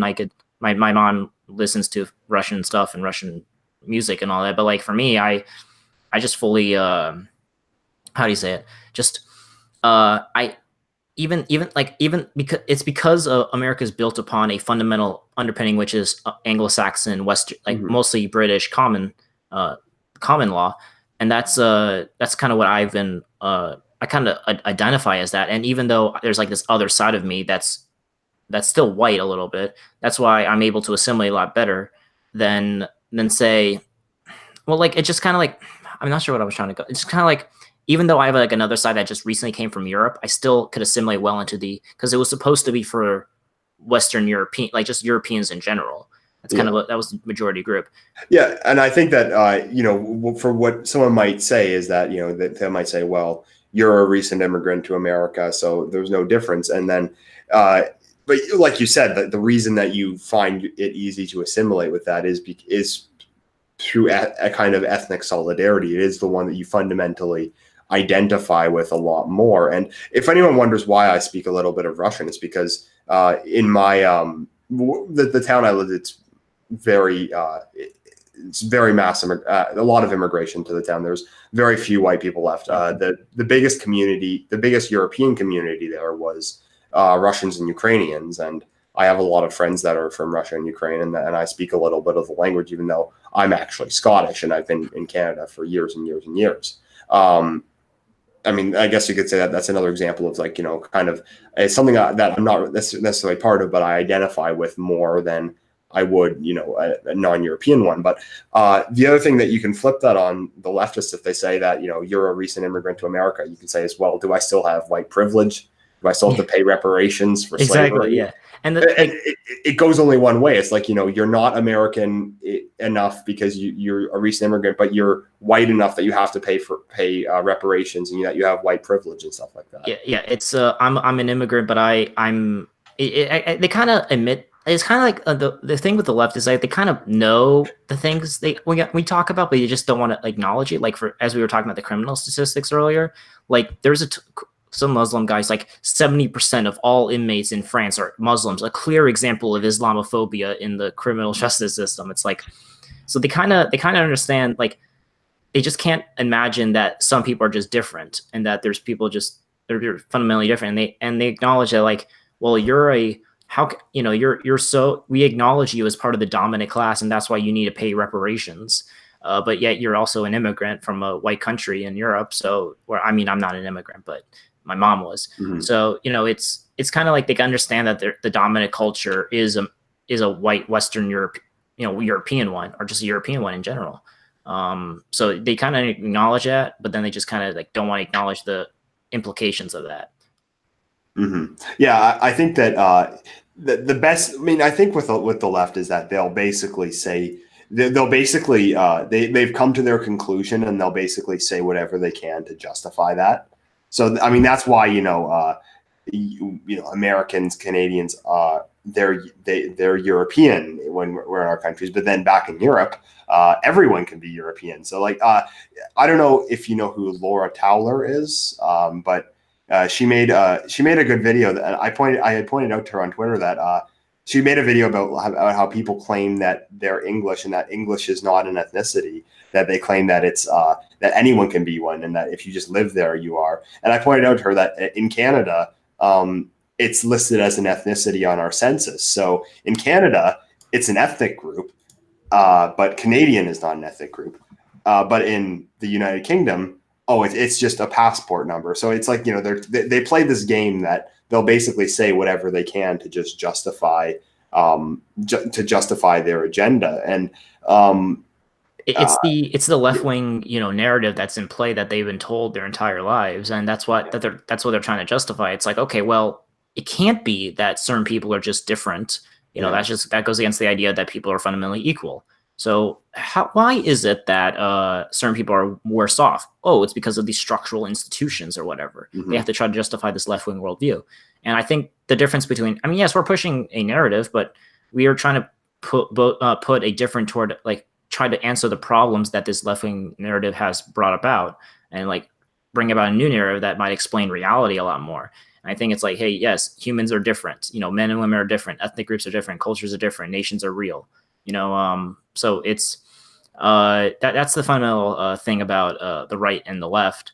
And also, what I kind of want to know, like, what's kind of the future of the self-determination for these ethnic groups? Like, what's the future? Like, as we come, I'm assuming we're not going to regress back into more. Like, I feel like as technology has gone, I think this is just a curse of technology, is that we're just becoming more globalized, we're becoming more interconnected. As we mentioned before, that's to our, even though we are that, we're still losing our roots and purpose. But I think that's a trend that continues going on. How do we secure what's the future of like self-determination for how do we push, what do you see the future as, and like as at our current rate, and what do you think should be done to kind of make it to a more better future for the self-determination of the ethnic groups everywhere? What is the future? It's difficult to say. I like to think that that there'll be an understanding that that people groups do have a value in their own, that that each of them has like a unique expression, and that it really is that unique expression that makes the world a beautiful place. I mean, why is it that all these various different countries on Earth develop so differently, and not even even ones that seem so similar? Like, why do the French have a very unique expression that's slightly different than that of the Germans? Why is it that in Canada we have that expression in French, and we also see it kind of in we see different expressions in Canada, in Anglo Canada and in French Canada. I like to hope that people will come to an understanding that people deserve a right to have self-determination, to have their own communities, their own education system where they can, maintain these stuff, teach them to the next generation, and that pretty much everyone deserves that. It kind of, and there's even precedent for this. There's things like the natives in Canada and America. There was policies designed to not only maintain a geographic location for them, but to maintain their cultures, to maintain their ability to have self-determination. And there's a lot of policies directed towards that, but the same policies are denied to other groups of people. And I think my goal would be to have a recognition of that, and to have policies in place similar to that. I mean, I think it's a mistake to think that it's a mistake to lament what's been lost, because we can't undo what's already been done. So I think that it's the best, especially in America and Canada. I think we sometimes overestimate what's happening in Europe, but like Europe is still like 90% white. We're like declining to like 60%.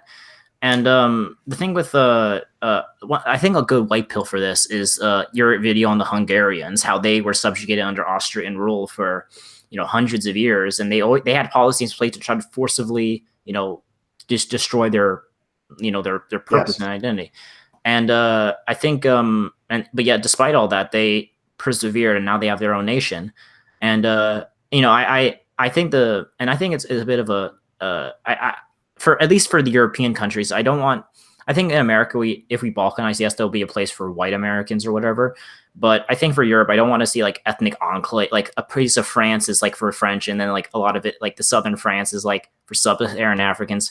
I think for us, a goal, at least for European nationalists, is that they need to push out all the invaders from the land. It happens in every single piece in history. It's when India and Pakistan broke apart, they exchanged the Muslims and the Hindus. When the Turks and the Greeks broke apart, they expelled the Turks and the Greeks back to their own places. Yeah, same with Hungary. Yeah, in the Hungary too.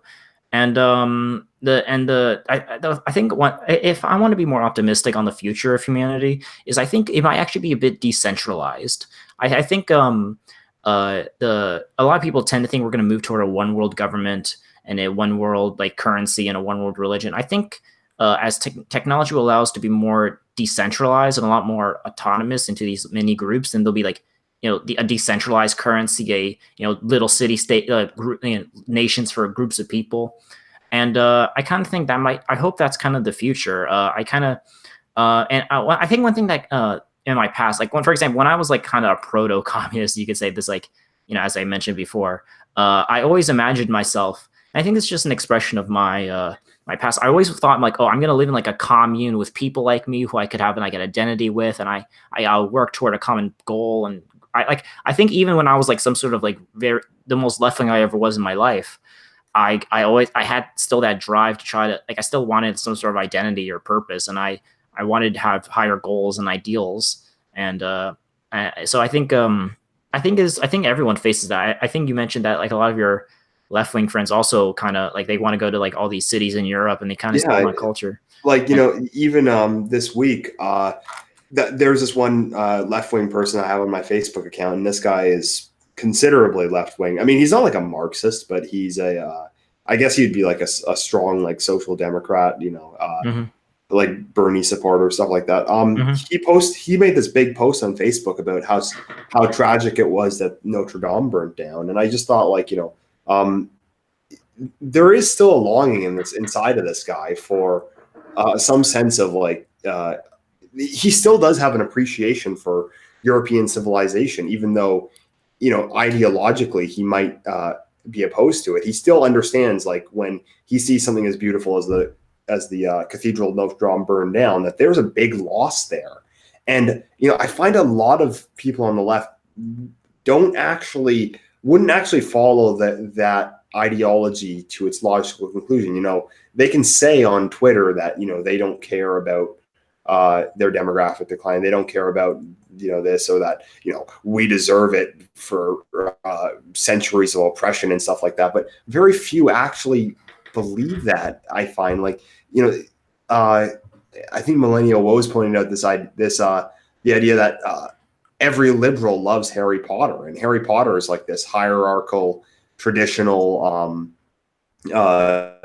world. Really, it's one that is in many ways you could consider, though I mean the messaging in Harry Potter is not reactionary, but the environment you could say it does harken back to something a lot more traditional.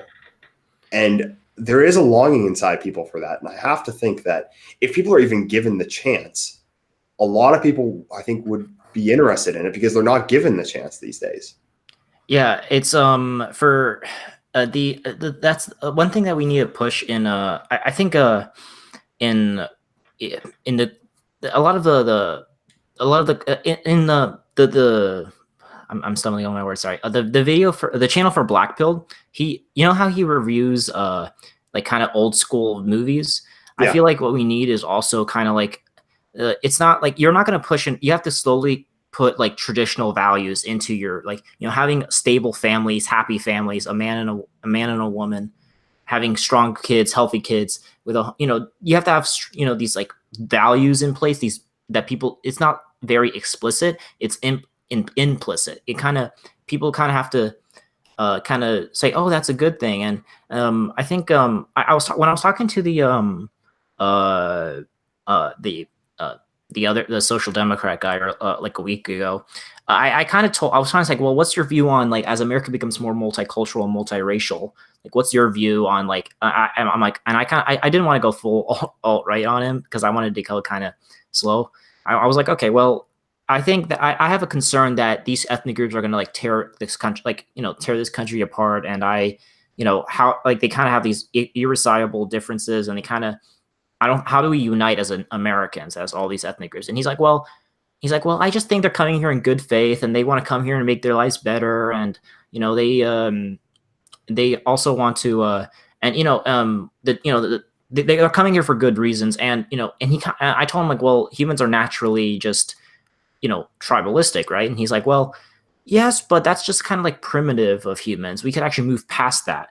So I think that's just the fundamental underpinnings, is that he believes we could, if we just put in pressures in place, we could defeat racism and sexism and everything with just the right institutions in place. And then we'll have all this, like, this, we could work together in kumbaya. But for me, I guess my thing is like, well, no, we can't. We'll always be tribal. And I think, like, we understand, in sports, or in hell, even in politics, it's like, they can, like, we're fighting against the right wing Nazis. Like, you're putting an out group and in group. It's so fundamental on, like, what we are as human beings. It's just that they understand that there's groups. They just can't understand that something as fundamental as, like, just, like, culture and race is real. Да. Хорошо. Я завтра это как потом подогрею эти. Да. Спасибо. С мясом там. Хорошо? Спасибо. Попозже, да. Well, one thing I'll point out is that, like, I think that if there was a more of an understanding of kind of this, like, mutual respect, that, like, I respect what you have and you respect what I have, and we and that it wasn't as, like, you weren't really, like, forcing people together as much. You weren't, like, forcing them all into this blank slate kind of mentality where you just want to make everyone the same.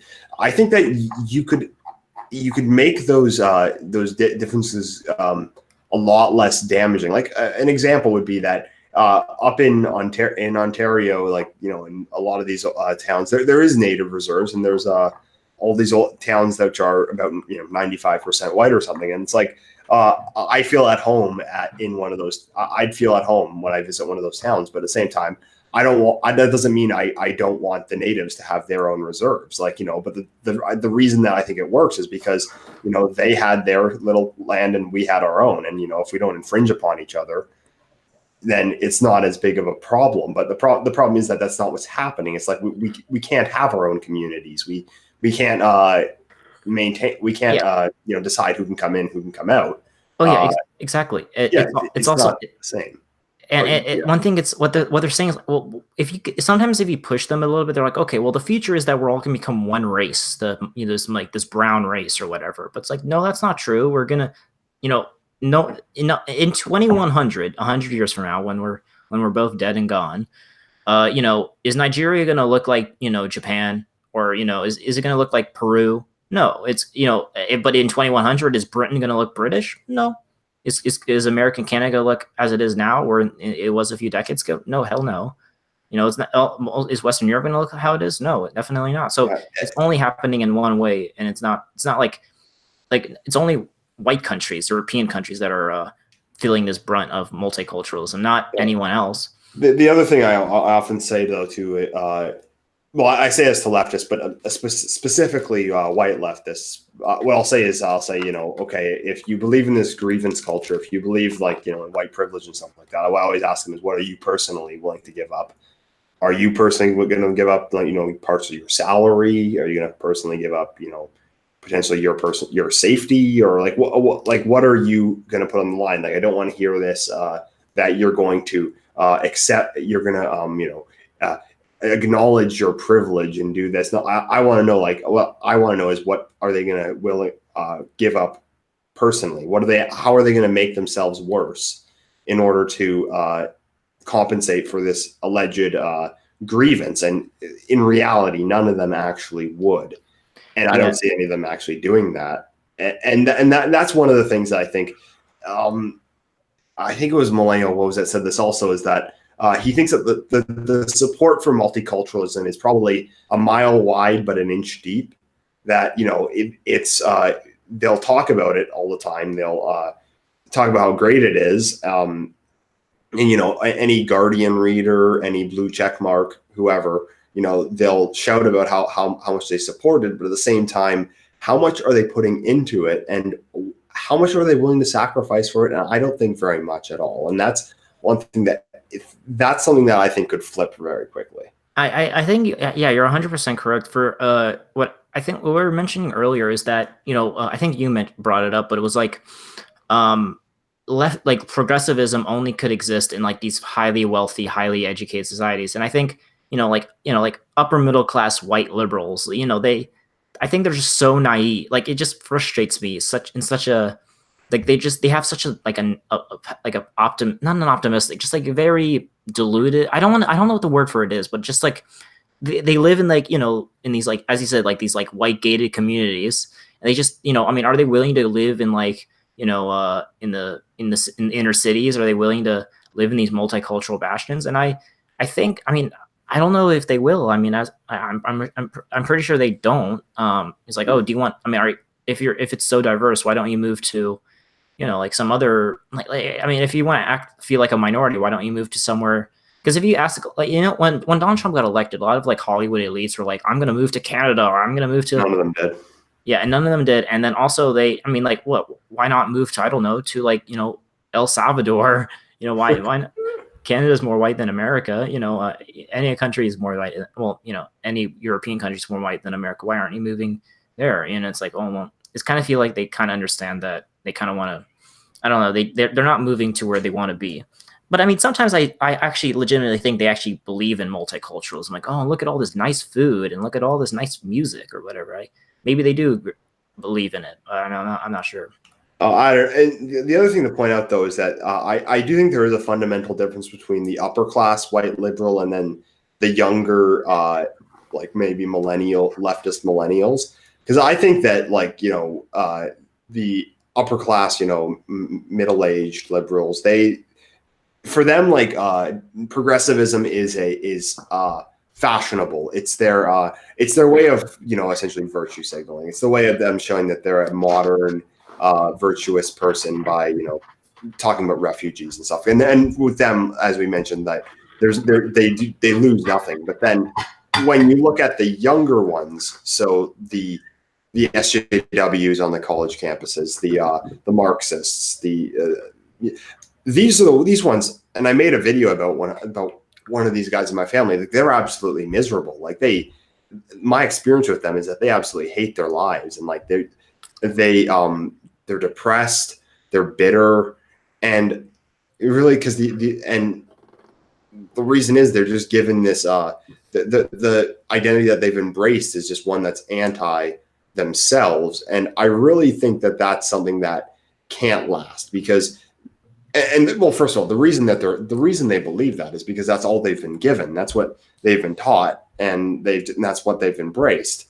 But with them, like, they're really feeling the pain with that one, both psychologically, and secondly, they're obviously not going to become these upper class. They're not going to, get a house in the suburb. They can't afford it. So with them, I think there is a lot of potential, because, this next generation, like, there's the stereotype of like the millennial SJW with purple hair and glasses and stuff. Like, at least for the white ones, like that's going to be very difficult for them to stay in that political persuasion for very long. And that's something that does give me hope. I do think that a lot of them, if they were just given an alternative, would jump for it. Yeah, and I think also for other minority groups, that at least in America, they're actually, if you poll them, they're actually, it's white. They did a poll recently, like, about white liberals, black liberals, and Hispanic liberals. White liberals were the group that was most opposed to Trump's wall. It was like 85%, and then like Hispanic and Black liberals were like only like maybe like 60 or 70% opposed to it or something like that. But it's like if you pull just not, I think what people realize is that conservative views, like obviously we're both white, so we kind of have our own ethnic interests in mind.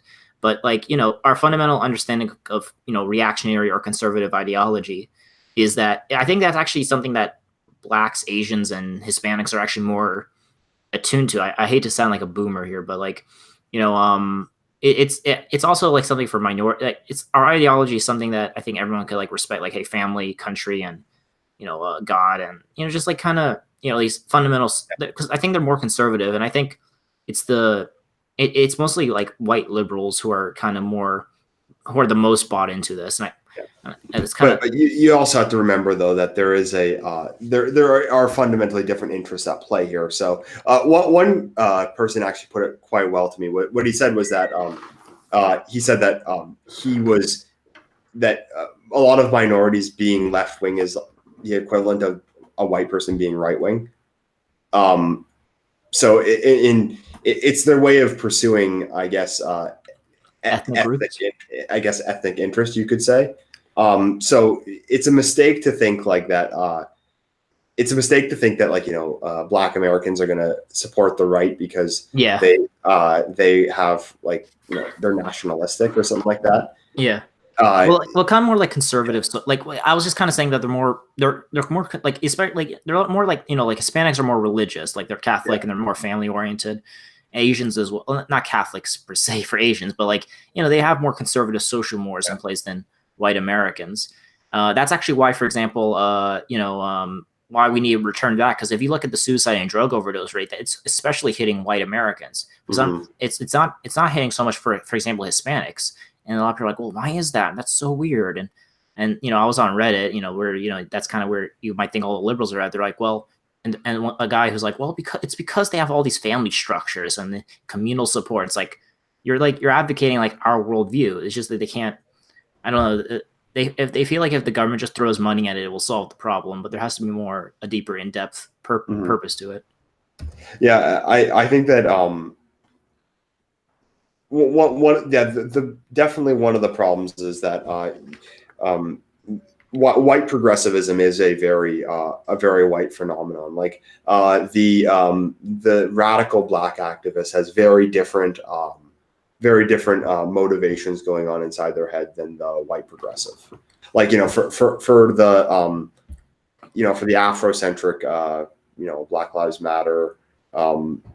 Whatever the type. For them, it's about ethnic interest for them. Yeah, and it's not even radical Black activists, just regular Black activists for the Democratic Party. They always ask like, okay, how is this going to help my group? What's your agenda for Black Americans?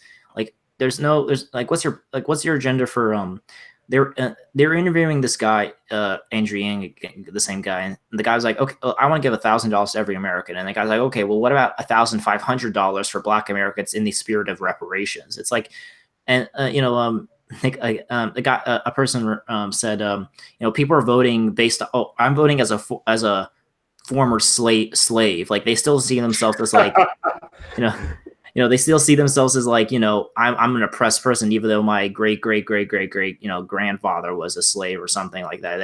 They still see themselves as like oppressed, and they're like, we still see themselves as this ethnic group, and they might say, okay, yes, I'm part of this American experiment, maybe, but even then, it's like, well, what are you gonna do for our community? And yes, and they might agree, like, okay, yes, I hope everyone else is fine, but what are you going to do for us, the Blacks? And it goes on for Asians and Hispanics as well. But it's like there's nothing there for whites. Yeah, exactly. It's and I think that one thing that is kind of sad is that with I don't know. I mean, I don't know what you think of a Yang Gang, but like to me, it seems like he's the least terrible Democrat. I mean, he seems like a nice guy. I don't know. It's kind of the Gang kind of came about as from my research. It's kind of like it's kind of like actually like a mini black pill, because it's like, okay, well, America's gonna fall apart. It's eventually gonna happen. We might as well get $1,000. When because that's his signature proposal. We might as well get that. And as America falls apart, we elected Donald Trump. this right wing populist guy, and he can't do anything. In fact, immigration's worse. Our trade deficits are worse. Our healthcare system is still in shambles. But the environment's still going on. But whatever. So we elected him. That didn't happen. Okay, well, America's gonna break apart. We might as well get and it's called you have to just keep your focus on the bag. It's kind of like the meme about it. It's kind of like it doesn't matter because Andrew Yang's just a typical Democrat. He supports all these democratic positions, albeit more wonky and actually a lot more. I kind of like it when it's more wonky and all that because actually it's kind of more fun that way. But it's instead of like, oh, we're doing this because it's for fairness and equality. But it's kind of like, okay, well, he's going to give us $1,000. He says he wants to crack down on the social media sites that are like deplatforming everyone, kind of like treating them as public utility. So it's kind of like, the other thing with him was that it was just one tweet that he made one tweet that white people were dying of opioids, and like the thing I guess you could say it's a black vote, but Trump in his State of the Union speech never once mentioned the white demographic who elected him, and then he brought up the Holocaust for some reason. But then Yang makes one tweet, and that's like the highlight of people actually caring about your problems. I mean, that it does go to show the real position that I guess that we're in. But yeah, they think he's like some sort of like crypto white nationalist now because he's like in his book he's like some Asian guy who immigrated from Taiwan is like a white nationalist. Yeah, but he's like, these white people, they're disproportionately being affected by the manufacturing, in automation and the trucking automation and the all these automation is mostly hitting whites. And he's like, and obviously he's still left wing, so he's not like it's time for white people to band together. But he's like, I'm worried that they'll join these white identitarian groups, and there'll be these huge conflicts. And as long as we try to make this transition to in our automated economy, we could actually live as long as we give everyone a fair shake. Everyone could work together. So I guess that's where we could kind of like disagree with him. But just because he mentioned that like white people might band together or has problems of their own, he's now like some sort of crypto white nationalist or whatever. Yeah, but it's just depressing that that it's just that one tweet that he gave out, or maybe it was more than one, but like just that one thing that's like the most any politician has given a shit about white people. Yeah. and, ever since Trump tweeted about South Africa. But no, I mean, I think that I think that it's kind of just a testament to why democracy is not going to win it for us, and that but yeah, I think it is going to be through something like through meta politics. It's going to be through people really changing the way that they're living. It's going to be through, going to be like one person elected that's going to solve the problem. Yeah, it's going to be through, I mean, I hate to be, cringe here, but it's going to be through like the memes and everything. Because like nowadays, like even, who Secular Talk is? He has like 600,000 subscribers. Yeah, I know who he is. He's like a left-wing social democrat, but even then he kind of buys into like the anti-social justice where he's like, oh, you're triggered. So you could shift what you call the Overton window, the debate of respectable discussion in mainstream opinion. That's a mouthful, but it's kind of we have to shift that to the right, at least in the terms of like race and culture and Islam and everything. And it's the more people it makes us see people who like advocate for like white interests seem less radical than they actually are. So it's just even if it's not mainstream to say that, hey, white people deserve homelands and they have a unique history and heritage and everything. At least with the Overton window shifting it right, they might okay, we want to preserve this nation and we want to have assimilation and restricting immigration, but it makes us seem less radical, and that's why it's important to shift this Overton window. Mm-hmm. Yeah, definitely. The Overton window is not there yet, and that's kind of, I mean, it goes to show like with Trump and with the Yang tweet, the Overton window isn't in the position that you can actually even suggest that white people have interests. Yeah. But I do think it is. I do think it is going in that direction. I think, and the best person that's shifting the Overton window right now, I think, is Tucker Carlson. Oh yeah, no, he's one of the greatest. You know, another thing about you brought up South Africa. That's actually just a back just a stabbing against conservatism. You know, it's and not conservatism as of ideology, just mainstream conservatism, at least in the Western Anglo world. It's just like oh, the Constitution will save us. No, it won't. You know, the Constitution in South Africa was changed so they could confiscate white land without payments. You know, the Constitution isn't going to save you. You know, Yeah. and that I guess that's just the nature of the beast. And the for the and so what that's why, for example, that's why like it's fundamentally people need to have an understanding of kind of, that's why I guess that's another thing. It's the liberal democracy order, like, oh Yeah, exactly. South Africa is a liberal democracy. yeah, but yet it's like 80 or 90% black, and the white populations now, like, they still treat them as like colonizers, even though most of the white people have been there longer than a lot of the blacks people have, because most of the blacks actually who moved to South Africa came from more northern, like the northern, more north than South Africa. Yeah, the Bantus are not indigenous. Yeah, so it's like some white people are more indigenous to South Africa than even most of the blacks are. Yet they still didn't see themselves as like some sort of colonizers. It's just, so it's kind of like democracy is just a racial headcount, and once the whites do become a minority, they're gonna like they already talking, like they were talking about reparations in the Democratic Party already. Now I don't think they're gonna run on reparations, but they're already bringing it out. And it's entering the dialogue, and I wouldn't be surprised if it becomes a realistic thing. And they want to silence you, they want to disarm you, and then they want to confiscate your wealth and property. That's kind of that's what they fundamentally want. They see themselves as like they see the white people of America as the dominant, the people who have been oppressors, and they want to shut down and disarm them, and then confiscate their what they call unjust, like what they would consider unjust kind of like holdings, and then distribute it to their voting populations. And that's another disappointment of democracy, is that they're doing it. The reason why they're pushing reparations, at least in the Democratic primary, is because blacks make up a giant proportion of the Democratic primary, and they want to entice black voters to vote for them. Now, obviously, reparations are completely disliked in all of America, but so they might not run on the general election. But the fact that they're already, again, that's another failing of democracy, and another failing of just kind of that we're all kind of moving toward this egalitarian future where everyone just kind of sees themselves as human.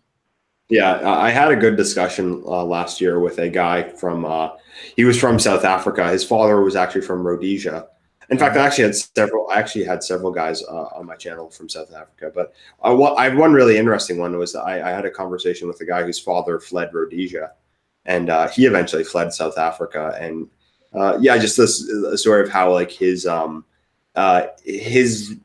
world that he grew up in really just changed overnight. That he grew up in this because he lived in the later years of apartheid. And he grew up in like what he had said was just this fantastic community where he, just had all the freedom he would like in the world, and that, the biggest concern you had was like the bully at school, and then it became that you can't even, your sister, your girlfriend, your mother can't even walk outside alone without being attacked, and it's just like it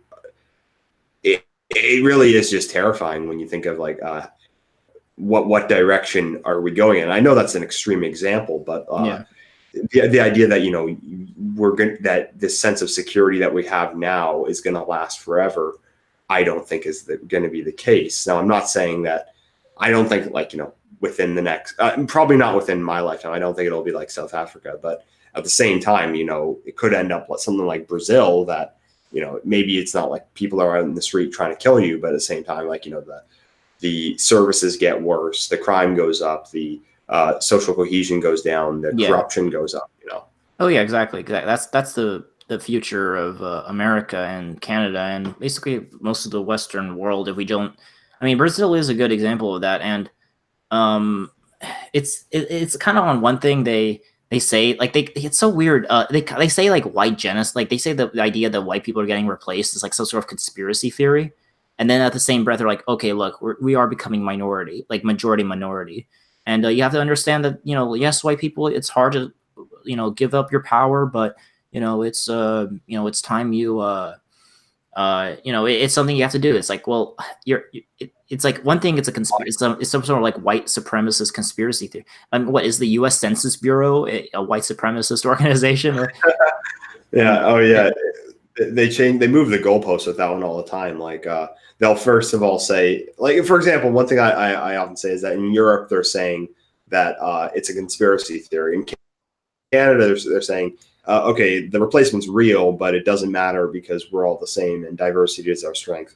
In America they're saying it is real and it'll be bad for you, but you're white and you're horrible and you deserve it. So I mean, it's like anyone. I don't think that it's working when they're saying that it's a conspiracy theory, because in America they just cannot say it's a conspiracy theory anymore. They have to justify it now, and I think that this is why kind of the anti-white rhetoric is ramping up, because you can't tell these people that it's a good thing for them. You basically now just have to tell them that it's punishment for them, really. Yeah, and it's for because like I think they understand that if you tell, because they actually do studies on this, if you tell just regular white people that you're getting replaced by, like, what do you think of the future in a minority America, they instantly become more conservative than they actually really are. They might consider themselves liberals or what, or they just consider centrists or whatever, but they become more right wing. And again, that's kind of what made me change my mind. I mean, that's I was a Bernie Sanders social democrat. What changed my mind was, obviously the hook was Trump's populism, at least economically, but what got me in was just like seeing what's happening in Europe with mass immigration and what got me, I think, was the German government covering up the Cologne sex attacks. And I'm like, oh, well, what? And then like I understand what happened in England and what's happening in France. And there's a good meme. It was like kind of like how this contradictory left-wing worldview is. So it's like, whites are oppressors, non-whites are victims, but race doesn't exist. Yet I love racial diversity and I celebrate our differences because we're all the same. So let's destroy diversity by mixing together, but only in white countries. Yeah, I like that meme. Yeah, I will make a recommendation that probably one of my favorite videos ever on YouTube was the video that Millennial Woes made about one of the Rotherham videos he made about it was titled "The Rotten Pillars," and basically the point he was going to make an entire series of videos, but he never finished them, which is unfortunate. But the point he was trying to make, though, was that if you look at it, it was focused on the Rotherham scandal in the United Kingdom, and when you look at things like the Rotherham scandal or the Cologne sex attacks, and not only that these happened, but that they happened to the dominant population, and that the government essentially either covered up or colluded with the rapists in many ways. Yeah. It really paints a dark picture for the future of European civilization if things don't change, because you have to understand that not only is this a problem that you're going to have, but it's one that the governments don't seem interested in solving for you, and in many ways are imposing it upon you. So yeah, I mean, when you make that connection, when that thing like links in your mind, when you kind of get that that light bulb going off, it's a big change for a lot of people, and it's something that's hard to digest. It's sure. I mean, I don't call myself black-pilled, but I was more a couple months ago. You do kind of get over that because you kind of go through the anger phase, but yeah, that is a big like jump you have to make. That like, look, if you don't change something, if things don't change, we could be in trouble in the future, and we don't want that. It's a big step for a lot of people to make. Yeah, and that's another thing. A lot of people are like, "Oh, we are living in a racist criminal justice system," and yet, there's these, we have these and think about like the worst thing that they were saying that was going to happen. Like when we opened our borders in the 1960s, like what were they saying? They weren't even saying that we were getting get replaced. We were just like, okay, look, these, we're not going to have like, we're not going to ban you if you're, you're black or Hispanic or whatever, but it's going to maintain the ethnic composition of America or whatever. That's what they're doing when they passed the Hart-Celler Act in 1965, or in the 1960s. I think it was 1965. But yes, it was. and they they were saying all these things, and I mean, when Enoch Powell was making his, I hope I said that right, but Yes. when he was making his Rivers of Blood speech, uh he was saying, I mean, think about like the worst case scenario. Like if say, just this white supremacist, anti-immigrant bigot was like talking about bad things, like, oh, these people are going to come in, they're going to change, they're going to Islamify everything. Mosques are going to be erupted in every single place in our city streets. There's going to be a Muslim mayor of London. There's going to be these Muslim grooming gangs raping our kids and everything, and there's going to be these terrorist attacks every few months that kills dozens of us. And there's going to be this massive surveillance state. There's going to be hate speech laws, and they're going to replace the British population. I mean, did they even? No one thought that was going to happen, because that's so absurd. Like, it was not so. Not even. I don't even think people who were pushing for that thought it was going to get that worse. I think it's just it got so worse than it was originally people thought was going to happen, and yet everything came true, even worse than what people were going to say. Like, oh yeah, and Douglas Murray made that point. And it might be worse than and maybe this is just black pill too, but it's like we might think, okay, maybe the future is kind of like Brazil, where white people aren't like actively hunted down. We just kind of exist as this like this dispossessed minority, and just kind of we kind of live in this nation we don't recognize. But it doesn't. It's nothing. People they will all assimilate. And America will just kind of become this like multiracial country that just kind of doesn't really have social cohesion, and there's a lot of crime or whatever. But like, I mean, maybe it might even be worse. Maybe there is become. I mean, I don't know what's going to happen. Maybe it does become worse. I don't know. Yeah, I mean, that is true, that it could be possibly worse than even I might think. I mean, I try to avoid like the too much doom mongering. I try to avoid there's going to be a race war and we're all going to get killed.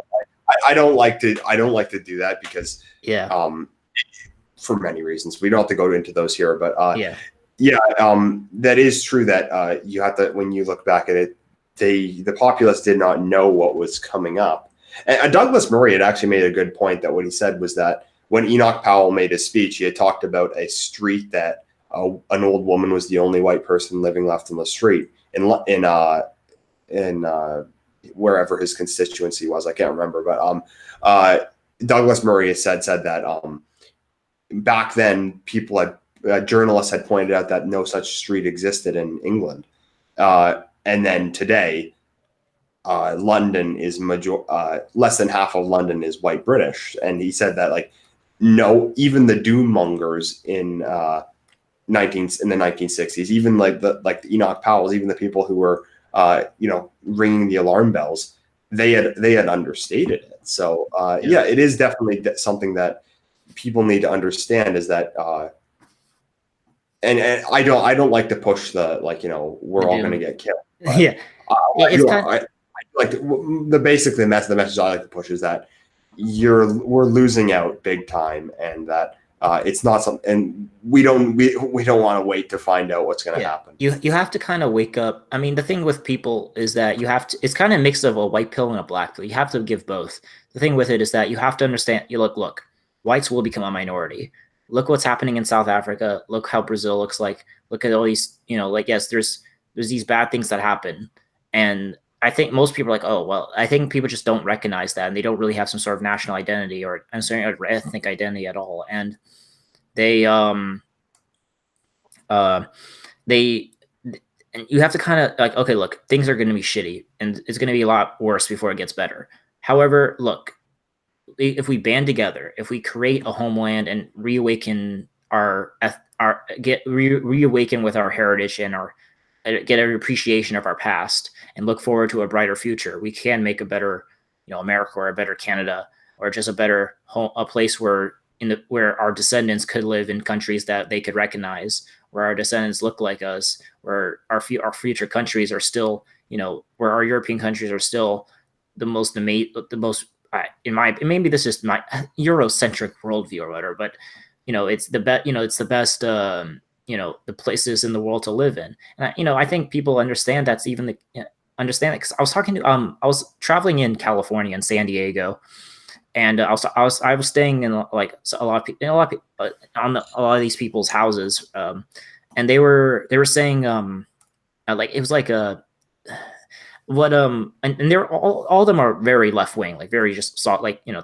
like these new age spiritual people, usually like a lot of like hippie weed smokers and all that. But even they were like, I was traveling to Norway and I was, it's very safe and very nice, and it's very like I think if you told them, and I think I don't want to I think I've told them like where I'm like, I think they said they would rather live in like I think I brought it up actually. It was like I mean I would rather live in a small town in Norway than in like Honduras or Ethiopia or whatever. It's just there's different. I think people have a longing toward like that.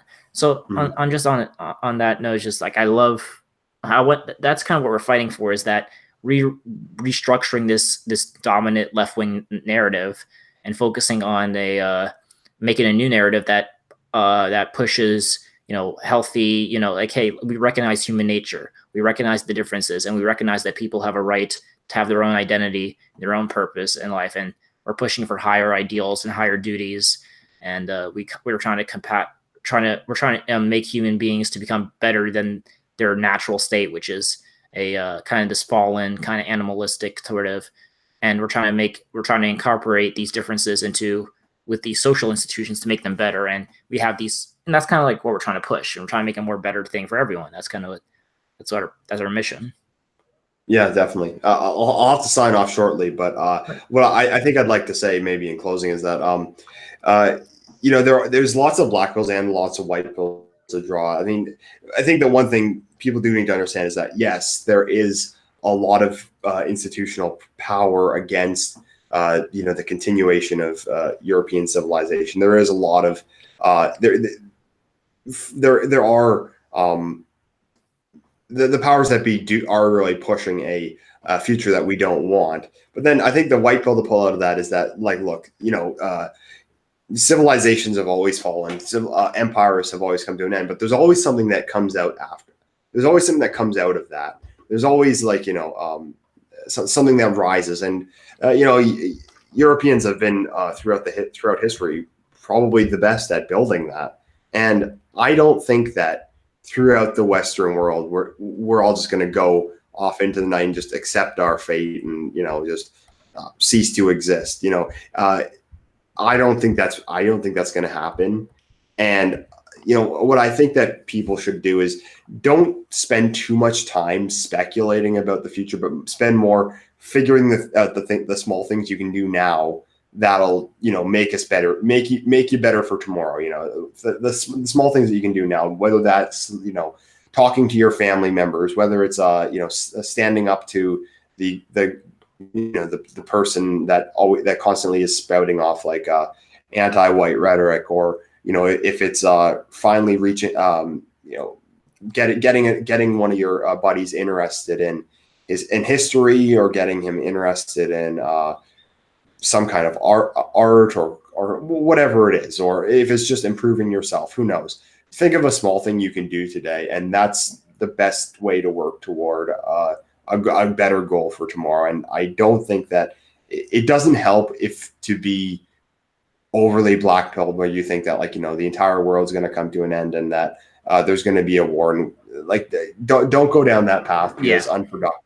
Just I'd say you're only one person, and do what's within your power. I'd say that's the best course of action, really. Yeah, and what we have to is just keep on fighting the good fight.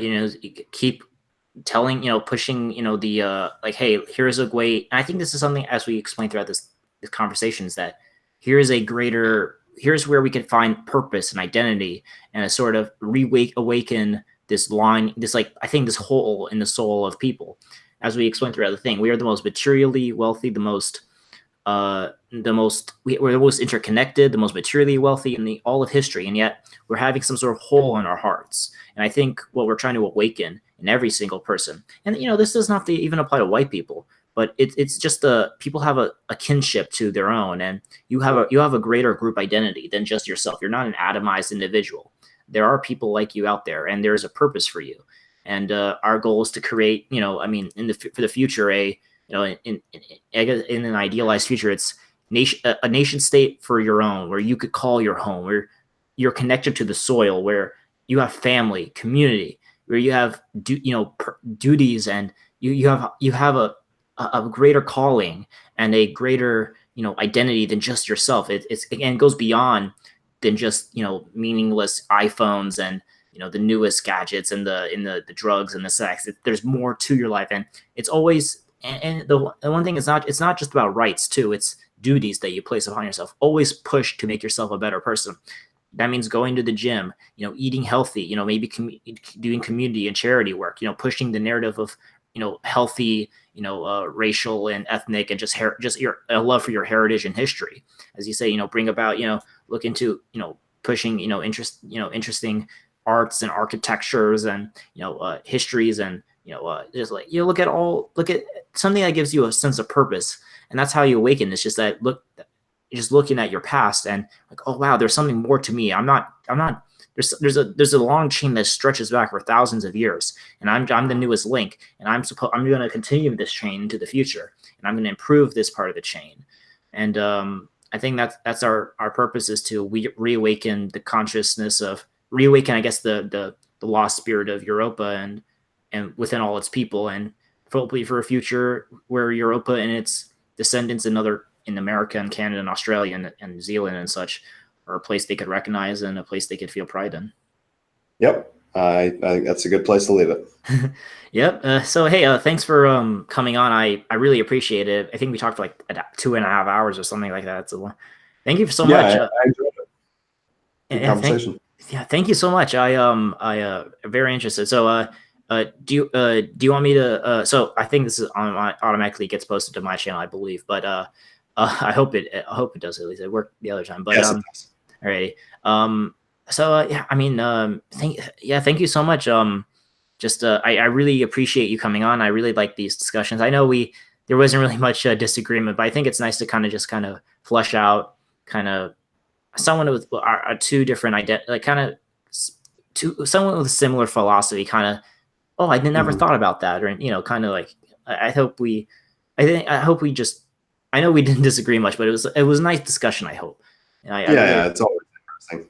Yeah. Hey, so yeah, it's just hey, if you ever need anything just outside of politics, or if you want to do this again, I'm always up for it. And or if you have like another discussion, if you want to add me, that's fine. And if you want to, if you want to, guys, if you want to subscribe to his name is Endeavour. He very great dude, and hey, even outside politics or whatever, if you need any help, I'm right there for you, dude. Thanks. All right, well, have a so I'll end that there. So aim high, wander on from America with Russian love.